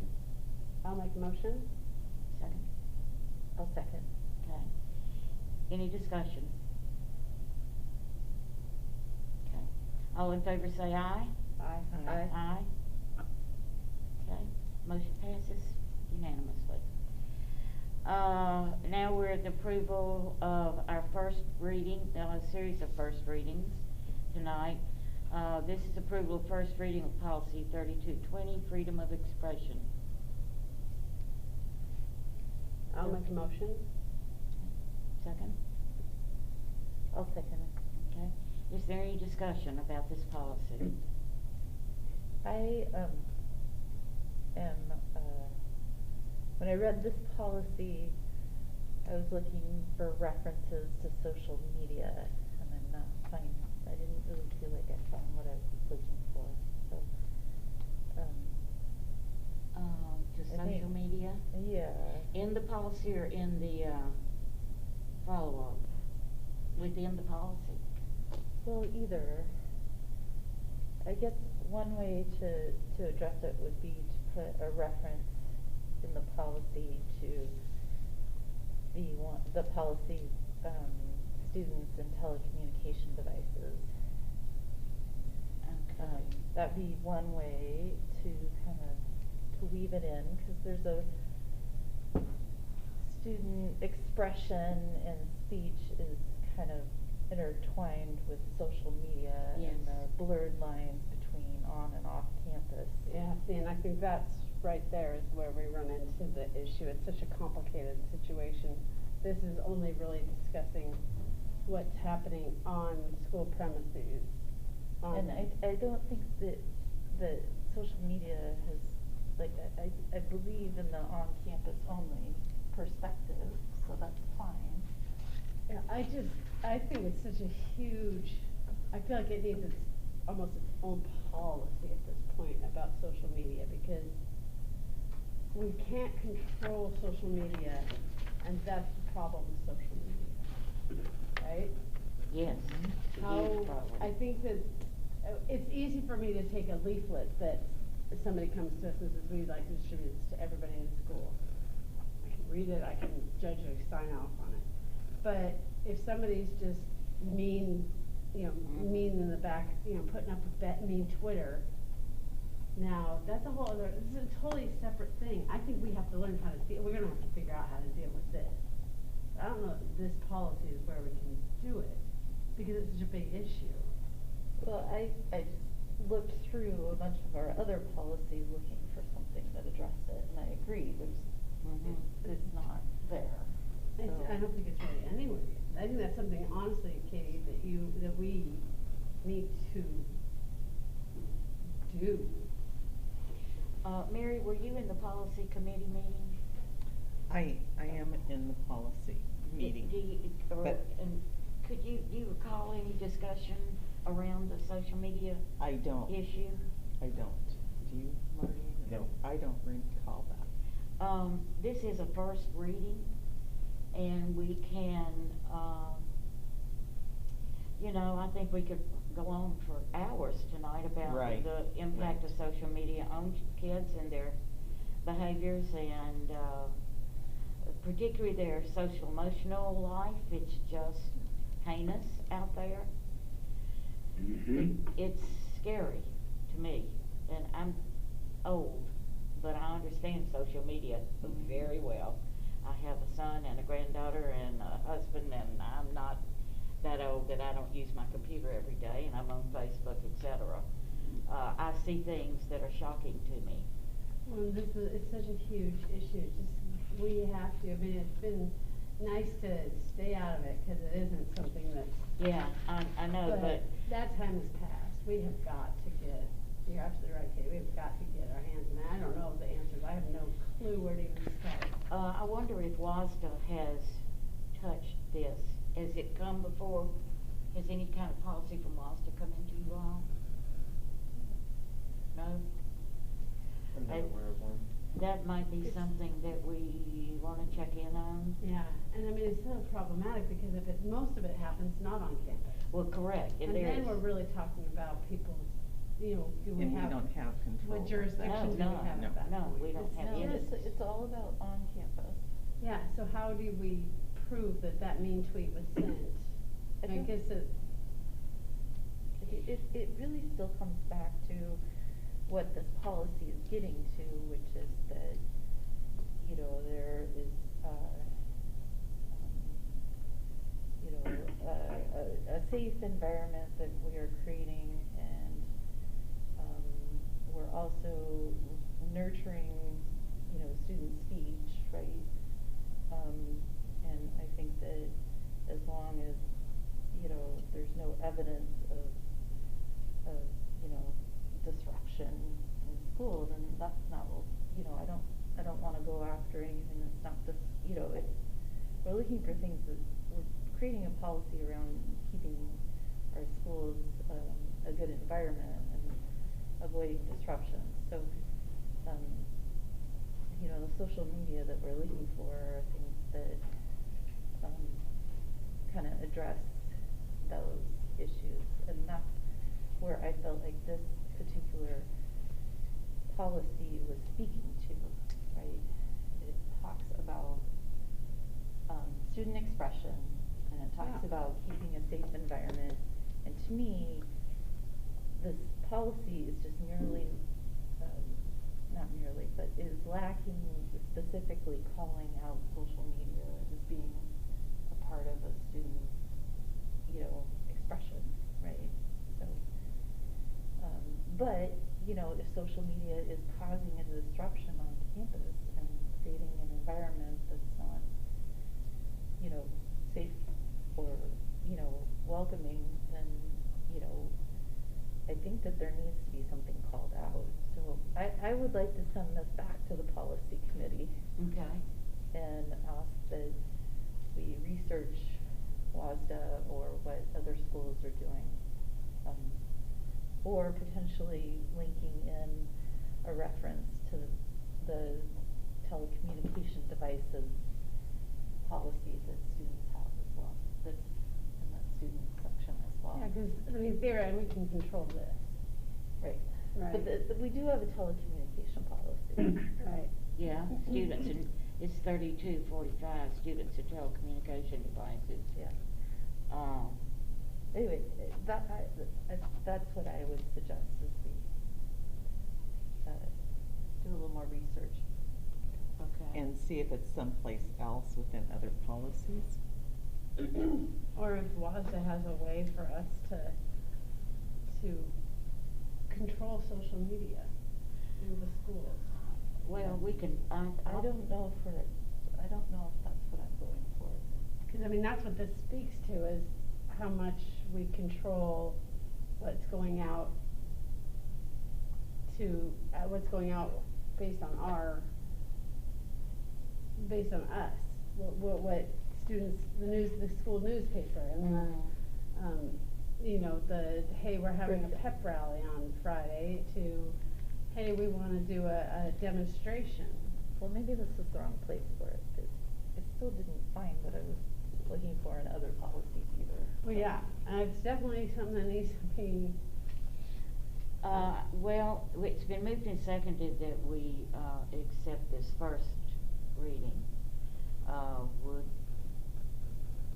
Would, I can call for a vote, and we can either accept it or decline it.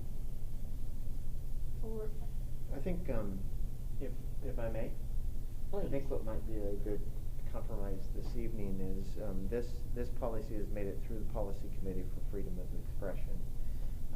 I think Katie, may be asking as a compromise for cross-reference to be listed down below that links to policy 3245.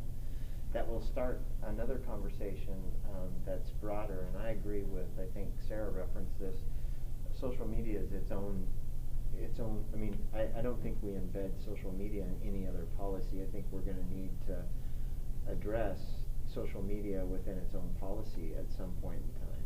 Okay.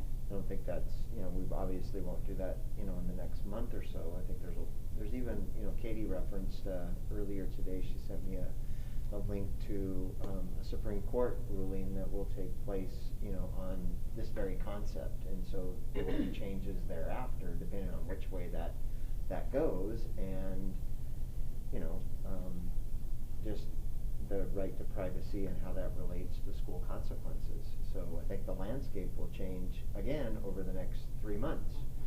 So, you know, with that being said, to, you know, advance this policy to me makes sense, putting a cross-reference for the telecommunication, which is policy 3245, which is not at the bottom, and then put it on our list of things to do around, we need to get serious about a social media policy that would be its standalone, its own policy, not embedded in anything else.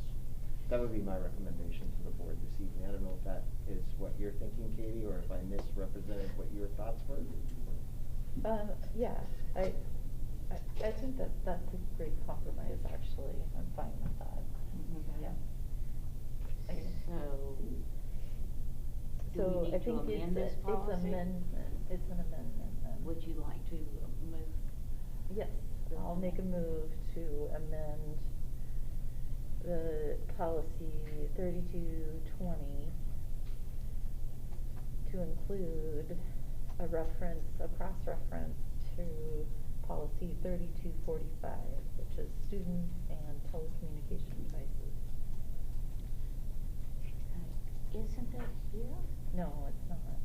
Right here? Cross-reference? Is it on there? Students and telecommunication devices. Oh, it is on there. Look at that. See? Y'all are confusing me now. I thought it was. Yeah, it's right there. It is on there. Yeah. Oh, no, I apologize, I did not see that either. Yeah. Where are you looking now? Under cross-references. Yes, okay. It's the 3245. Good one. You found it. Okay. Yeah. So I will move that we revert to the original motion and pass out first reading of this. Would you like to withdraw your amendment? Yes, I withdraw my amendment. All right, and so we're So we going just to revert to go, the original. we're going to vote then on the first reading as it stands, and it does have, it does cite students and telecommunication devices. Okay, all in favor say aye. Aye. Aye. Aye. Aye. Okay, so motion passes for first reading. But I do think we need to somehow or another see what's going on. It's kind of like our diversity policy. We need to look and see what other districts are doing and across the nation also. So, and I'll be glad to talk to WASDA about that. Do we have a WASDA representative? Am I? No. You know, somebody on our. Legislative rep would be your WASDA rep. Rep? Would that be you, Mary? That would be me. Okay, well, you and I'll talk about this. Okay, while that we sounds do. like a plan. Thank Okay, you. good show. Okay, we're now at, approval of first reading of policy 6970, naming facilities to name schools, facilities, and teams, and use of school mascots, images, and logos. I will move this policy. Can I hear a second? I'll second. Thank you. Any discussion? All right, all in favor say aye. Aye. Aye. Opposed? Aye. And I hear an aye from Jake. Okay. Motion passes.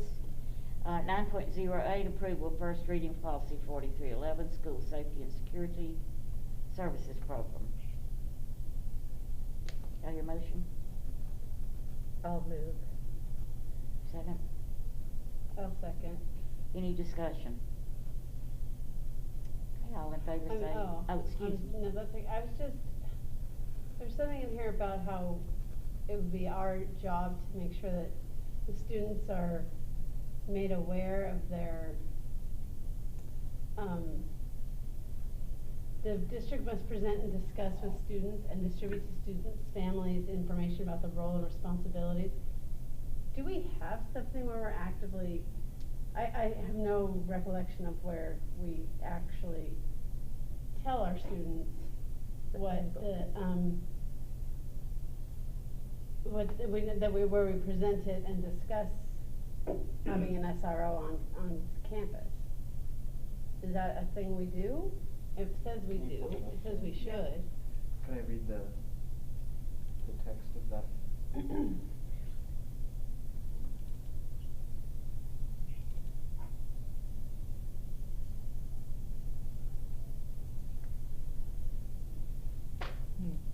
It's not in the student Can you, handbook. which paragraph is this? Actually, the first paragraph. First paragraph. At the beginning of the year. Doesn't reference the student handbook. Okay.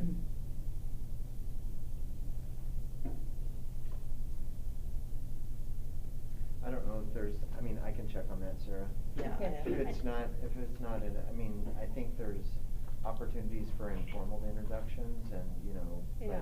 but, I will double check on that. I'm just not even sure it's necessary that we, if it's in our student handbook, I don't really know that we need to call out that we have to discuss with students. And we have an MOU with the PAPD now, that you authorized in the fall. Yeah, no, I'm fine with that, but that district must present to and discuss with students. That's not something we are currently doing. So if we're not doing it, and we don't, as a board, feel it's important to do, then we need to strike that. Yes? Can I speak? This is an adoption, so it's we haven't ever had this policy before. This is a new policy. Brand new, so that's why we don't. WASDA is recommending that districts adopt this. And I don't think it's and I think this is a partner with that new MOU concept with PAPD to be more transparent around having SROs on our campus and what's the clear roles and responsibility of an SRO. Okay, then I'm fine with it, I really am, but I think we need to follow through and make sure we're doing that. Correct. I don't wanna just say we're gonna do it and then not do it, and then have somebody come back and say, I had no idea that somebody could come talk to my kid in their classroom. We need to make that really clear. Yep. Not that specifically, but in general. Now, obviously, it'd be in the procedure, but. I think it's an important part of the whole district and, you know, PD, relationship, that we're more transparent around that role and responsibility and who does what. So I can see this, with this new policy, Sarah, being a section in a student handbook now. Yeah. So that there's clear roles and responsibilities, so families and students can understand how and who does what. So that's something that we can definitely address to more formally introduce the individual in the future. Is there any other discussion, questions? Then I'll call for the vote. All in favor say aye. Aye. Aye. Aye. Okay, motion passes. Next, we're at 9.909, approval of first reading policy 5409, discretionary leaves to unpaid holidays for reasons of faith or conscience. Did I hear a motion? Make a motion. Second? Second, Director Mark second. Okay. Discussion. I thought this was, I read this a couple of times. You have the final approval, or the board has the final approval. You ever bring these to the board? That we would have to decide if it's a religious or conscious issue? No, that would be an operational function. Okay. Typically. It may come in front of the board in the form of a grievance, but operational, no. Any discussion, questions? All in favor say aye. Aye. Aye. Aye. Aye. Passes unanimously. 9.10, excuse me, approval of first reading of policy 5280, termination of employment to separation from employment. Do I hear motion? Make a motion. I second. Thank you. Any discussion? So if I'm right, this is just mostly a name change, and back to the wills and shalls, and other than that, it's That's not really. the way I understood it. Okay. Okay. All in favor say aye. Aye. Aye. Okay. Passes unanimously. Which leads us to 9.11, approval of first reading of policy 6800, safety operations and maintenance of school property. Motion? Director Marks moves policy. I'll second. 61. Okay, thank you. Seconded by Director Jake. He's right there with us, Director Jake. Okay. Any discussion? We've had a good report on all this tonight, so. All in favor say aye. Aye. Aye. Aye. Opposed? Aye. Okay, passes unanimously. So now we're down to community comments.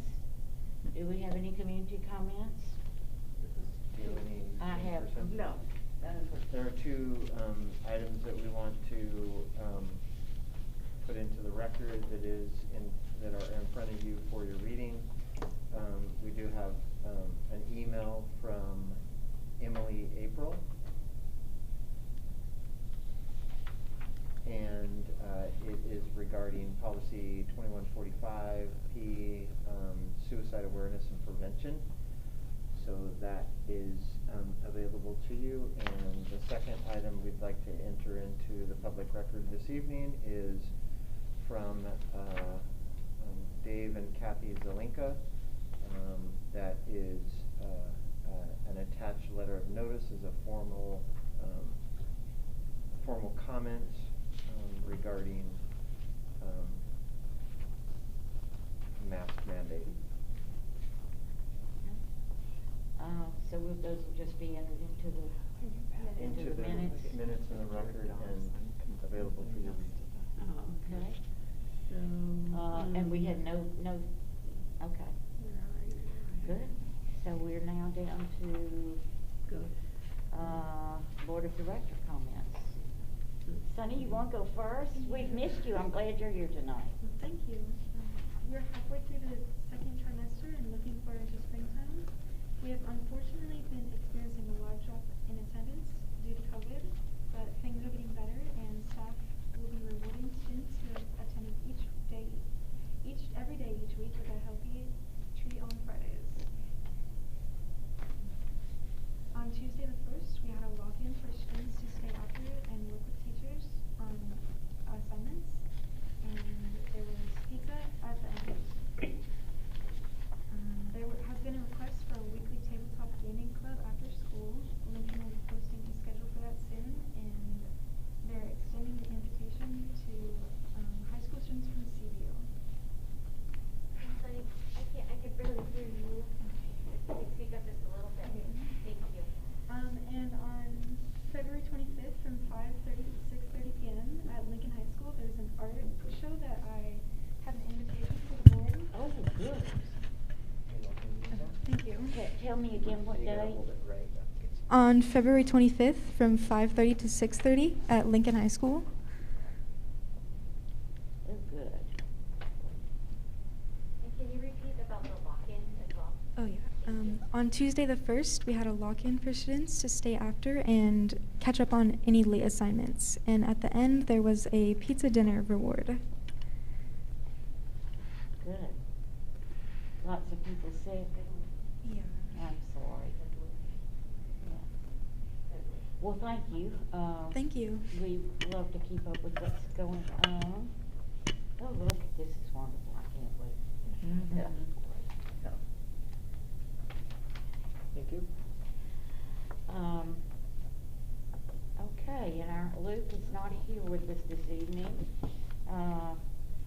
Let's go to Director Wright.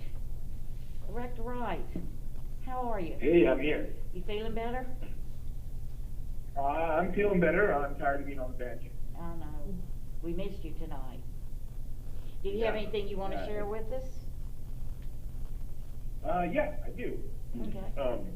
One, there was some great discussion happening tonight that I'm having a hard time being a part of. It's hard to do it on the phone, so I know. I look forward to continuing some of those conversations when I come back in person. Okay. See what I've done.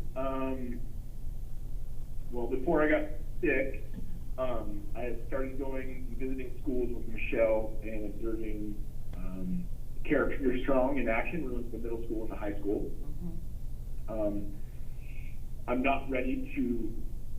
I was going to say the jury's still out on my opinion. I want to continue to observe and to watch before I make any judgments on it. But I'm in the process of learning about it.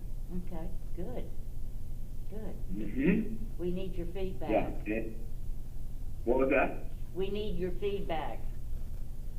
Yeah. And so I'm gonna, as soon as I'm allowed to, I'm going to come back and start. I'm gonna go back to the high school probably first, just for a refresher, and then go to the elementary schools. When I've seen all of them and maybe done a couple of them twice, then I'll have something that I'll want to talk to the board about. Okay, good. Good. We look forward to that. Anything else? And after that, no, I have been quarantining at home. I didn't get that. I mean, I got kind of sick for a few days, but nothing to be frightened about. Good. Pretty sure Talon got it and Holly got it, or their symptoms were very mild. But Oh, that's good. yeah, so we're all okay here. Good, good. Well, take care. Be Mhm. safe. Okay. Cool. Mary? Yes. I'll start with legislative rep responsibilities. So, Marty was with me. We had, we met with Representative Steve Theringer on Wednesday, the 2nd, and that was a Zoom meeting. And then the next day, Thursday, we met with Mike Chapman and Senator Kevin VandeWeghe. And we were primarily focusing on 3 talking points. The first is staffing allocation. And so due to unrealistic staffing ratios, school districts are forced to expend local levy dollars. That was one of our points there. And providing enhanced staffing allocations for physical, social, emotional support should be viewed as the first step to updating staffing allocations so that we can realistically deal with a lot of our COVID students and the repercussions of that. The second talking point was budget stability, and the talking points on that is that district hired staff based on the committed dollars from legislative session and those staff who've been working to respond to the varied growing needs of our students in the midst of 2 very challenging years. That our students and staff have endured many changes in the last 2 years, and again, would be better supported with academic, social, emotional needs. And so basically that we can, with budget stability, keep who we have and continue to serve the many needs that our students have. And the third talking point is pupil transportation, that we hope for a formula that's predictable, transparent, and adequately funds the needs that we have whether it's homelessness and serving those students, special education students, students in foster care, that we need to update and make it easier to take the steps with a more realistic formula. So those are the areas that we focused on, and Marty did an excellent job of speaking for our region Thank you, and Marty. articulating that well. Yeah, And we I feel that they were receptive, but again, they were asking if we had solutions as Of well. course. And so Of course they were. And then, so that was legislative rep. May I stop you there Oh, and yes. ask a question? Isn't there a bill that addresses either the first and second one of those issues? Don't they have haven't they introduced a bill? Yes, to yes. Bring, maybe that would be helpful with the SEL issues, the nurses and counselors and Yes. whatever? Did they say that they were looking at I that don't know. positively? Yes, Yes. but I can't tell you what the status is right now at this moment. Okay. But yes, They've they were introduced all the looking, bills, so they there's. were looking at a positive. Good, yeah, that would yeah. be great. All three of our Recognizing the need. legislative representatives were supportive of all three bills all three concepts that Mary referenced.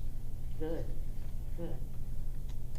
Go ahead, Mary Ann. And then, I was on the policy committee meeting on the 2nd of February, and we're looking at, education of students with disabilities under section 504, social emotional climate, language access plan, so that we have things in place for, parents, families to get information about our system in a language that they are using. So we're still looking at all of these. We had a lot of discussions at this policy meeting, so we didn't come up with solutions or an end result, but we're still working on them. And then infection control program and maintaining professional boundaries between employees and students is another policy that we're looking at. So we have a lot of work still going on in the policy committee. And then I also met on the 3rd with the elementary committee, and it's the first time really that they've met. Again, Michelle Olson leads that one, and so people were in the process of sharing strategies and support and how they're using some of the additional staff to meet the needs of the elementary. That was the primary focus, but there was also other conversations, just getting people back together again. And then I also attended very briefly before I went to that other meeting, retirement for Robin Hicks, who has just been a wonderful contributor to our system, sure and is. she's a gracious person, and she can always be counted on for a real straight answer, as she does a lot of the work in conjunction with Scott and everyone else in terms of making sure that we're following the law of the contracts and implementing them fairly. So I just feel that she's someone we'll all miss in Yes, terms of her I did skills have a little and chat with her. dedication. Yeah. She's been a hard worker. Scott is, when we looked at the consent agenda tonight, are any of those employees taking her place? No, Audrey Thornburg has taken her position. She actually was hired into HR. Okay. And I told her, right. We actually had Alita Amsel come back and take the position in HR. So we have a great team now. I'm so Good, excited about it. good.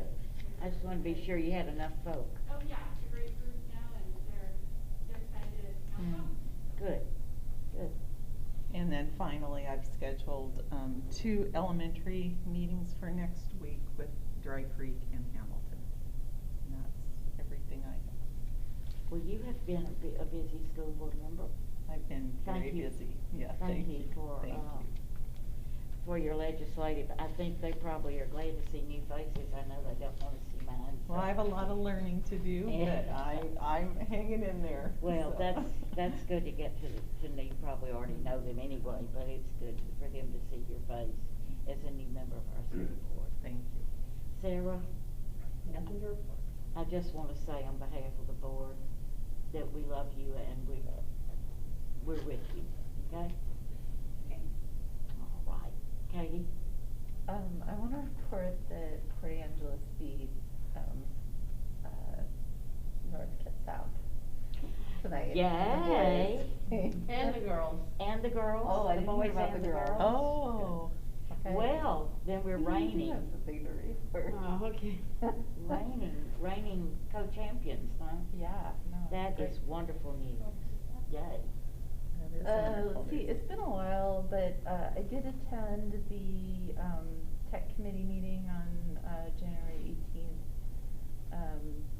It's really, really effective to listen to people from all the different buildings talk about their technology needs, and you know, they're pretty high. So, you know, a lot of there was big equipment upgrade with the projectors, but there's still some issues with teachers having projectors that are too dim and things like that. So, but it sounds like it's on the right path. There's a lot of Chromebook maintenance that they're having to deal with on campus. So Jared's done a really great job of putting together kind of what's called the power wash, right? Or his team has put together a power wash instructions for on-site. Any teacher can actually do it, and kind of it resets the Chromebook and then fixes miraculous things like even keys on the keyboard that don't work. So wow. Let's see. Let's see. The other thing is the implementation of Remind has been a little tough. The climate is not there. Teachers are confused. It adds stress. It adds workload. So sounds like that's kind of on a slow roll this year. And that's the tool that we have subscribed to that can text. It can use a system to text directly to parents and teachers. So, it looks like it's a text message, but it's coming through a cloud-based tool that helps integrate that. But maybe it's a great tool. It just may need a little more time to implement. So, my CTE committee was canceled, rescheduled. So we'll see. I haven't attended that. So yeah, that's all I have. Okay. Well, as I look back on the last few weeks, we've had agenda planning, Katie and I, with our superintendent, and I attended the Port Angeles Ed Foundation Zoom meeting. I've been doing a ton of reading about WASDA and what's going on around the state. I have spent a lot of time every day looking at all the articles they send us and to try and get a handle on what the leadership in each of these boards is doing and how they're doing and what they're doing, because there's so many issues going on right now. And so I still think we're, as a board, pretty lucky that we've not had uproars in our board meetings. So I hope that will continue. And I guess that's all, Marty. That brings us to you. All right, thank you. So I want to share, not that I want to go into great detail, but this is there is a vaping legislation, or excuse me, vaping lawsuit. There is a vaping lawsuit that's nationwide, and it is called, I hadn't heard it before, Sarah probably has heard this before, but it's a mass action lawsuit. Mm-hmm. I read about it. And so there are over 800 school districts nationwide that have joined this lawsuit. There's no cost to do so. The only two districts in the state of Washington as of a few weeks ago was Seattle and LaConner in Washington. if you could read through this, and if the board has the desire to bring out an attorney to talk in more detail around the benefits of joining this class action or mass action lawsuit, we can certainly do it. It could bring resources to our school district to help with resources to address the vaping issues that we have with our young adults. It could be in the form of, professional, not professional, but opportunities to learn, vaping detectors, programs to help students, that are addicted to vape, so there is some resources potentially on the back end of this mass action lawsuit. So please read through it, and if the board, I'll leave it up to Sandy and Katie in our next board planning. If it's something that we want to schedule in further detail in the future, I can certainly do that. Next item, doing a lot of regular business. Mary referenced the work we're doing legislatively on your behalf. Mary's been, I know each of you have been engaged. Mary was engaged with Steve, Mike, and Kevin over the last couple of weeks with me, and I think that went really well for the 15 minutes we had. Really, the benefit of doing that is to establish rapport and relationship with them outside the legislative window so that we can continue to advocate for change. But the really nice thing to report, and Mary reported this as well, Representative Theringer, Chapman, and Senator VandeWeghe were all very supportive of the initiatives that we were pushing for in the form of WASDA, WASA, and WASBO. There was really an effort to bring us together to have the same voice, which I think is the right thing. Congratulations to Robin Hicks on her retirement with 18 years with the school district. She was great. Robin will be, she has to have a 30-day separation period before she can come in and maybe consult with us and help us out when we have questions. But we have a very capable replacement, but Robin was great, and she will come back after that 30-day separation period of time and help us when we need her help. And there's very much appreciation of that. Our policy review committee was the first time since March of 2020 we were in person. Last week or the week before, I can't remember, Mary. My weeks are blending together. But it was in person, which was a great move for us. And then I continue to advocate for you and for this school district and for the students of this school district. Earlier in the week, I was at the superintendent's roundtable. That's Chris Rachtel's roundtable, talking about a lot of different things, from vaccinations to mandates to graduation rates, to the whole 9 yards. And so, it's nice to have a seat at that table. There are only, I would guess, less than 20 superintendents that have a seat at that table. And so, in this region, it's Aaron Lavelle out of Bremerton and myself. So we advocate for you, this region, and it's nice to have a personal connection with Chris so that you can text him and get a response. So Chris is, doing some good work that way. I was asked to help screen the applicants for the new Olympic ESD region superintendent. Greg Lynch is retiring this year. So I had the opportunity to screen the applicants again. I can't remember if it was last week or the week before.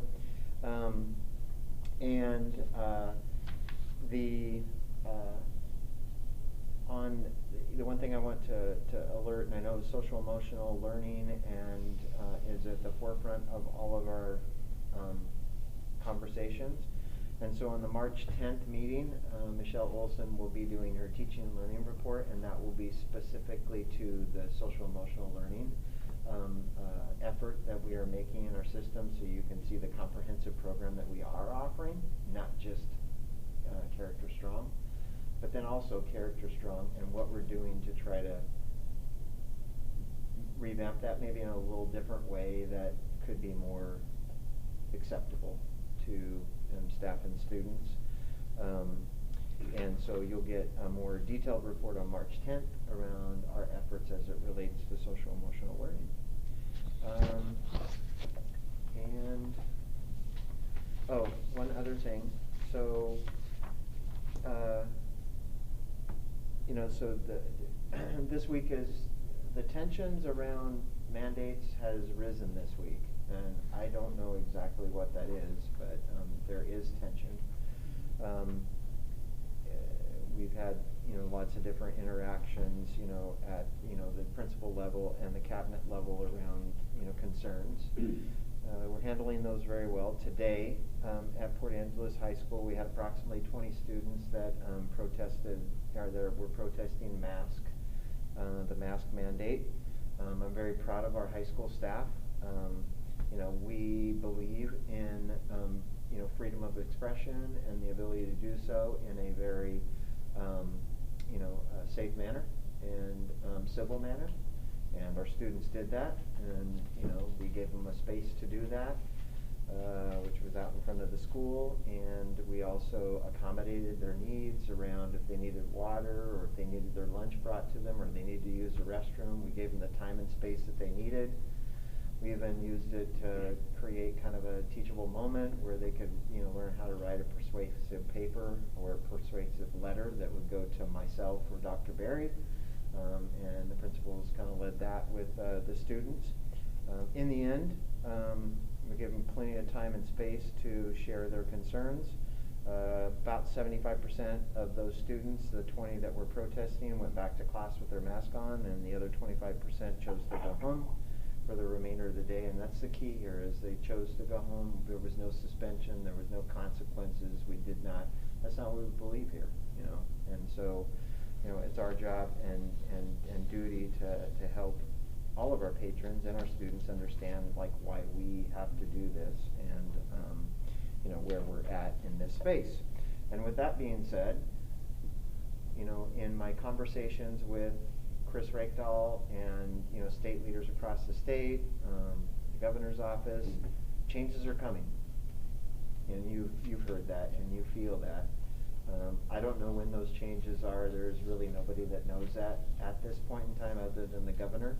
I've heard dates from March 1st to March 15th to March 31st. Nobody really knows, including Chris Reykdal. So, but there are changes coming around the mitigation strategies, mask, testing, physical distancing. So we will, just as we have throughout the pandemic, we'll address and deal with whatever changes come our way and make them work on behalf of the students of Port Angeles. And then my final piece, you know, I think we're doing a really good job of advocating for, you know, state level leadership and engaging our lawmakers and leaders across the state. Tomorrow, I have an opportunity at noon. I will be in a meeting with Senator Murray, as well as the Secretary of Education, which is kind of neat. I've never been in a, even though it's a Zoom, I've never been in a meeting with the Secretary of Education. I don't have a speaking point. I wasn't chosen, but one of about 30 individuals across the state of Washington that has an opportunity to share the impacts of COVID, you know, and the challenges that we're facing in Washington State with our federal leaders. So that's another opportunity. So staying busy with all of that, it's really important work. Sometimes it's frustrating work because, you know, you don't see an immediate result of those conversations, but they do matter. And so it's good work that we're committed to and we will continue to do on your behalf. So with that being said, I'll entertain any questions if you may have them. I need to make a comment to the board, which I forgot the most important thing. Katie and I did Marty's evaluation with him after our agenda meeting, and I thought it was well done. I took all your concerns to him and all your commendations to him, and we did offer him an extension of a year on his contract and just all the things that we had discussed. Katie?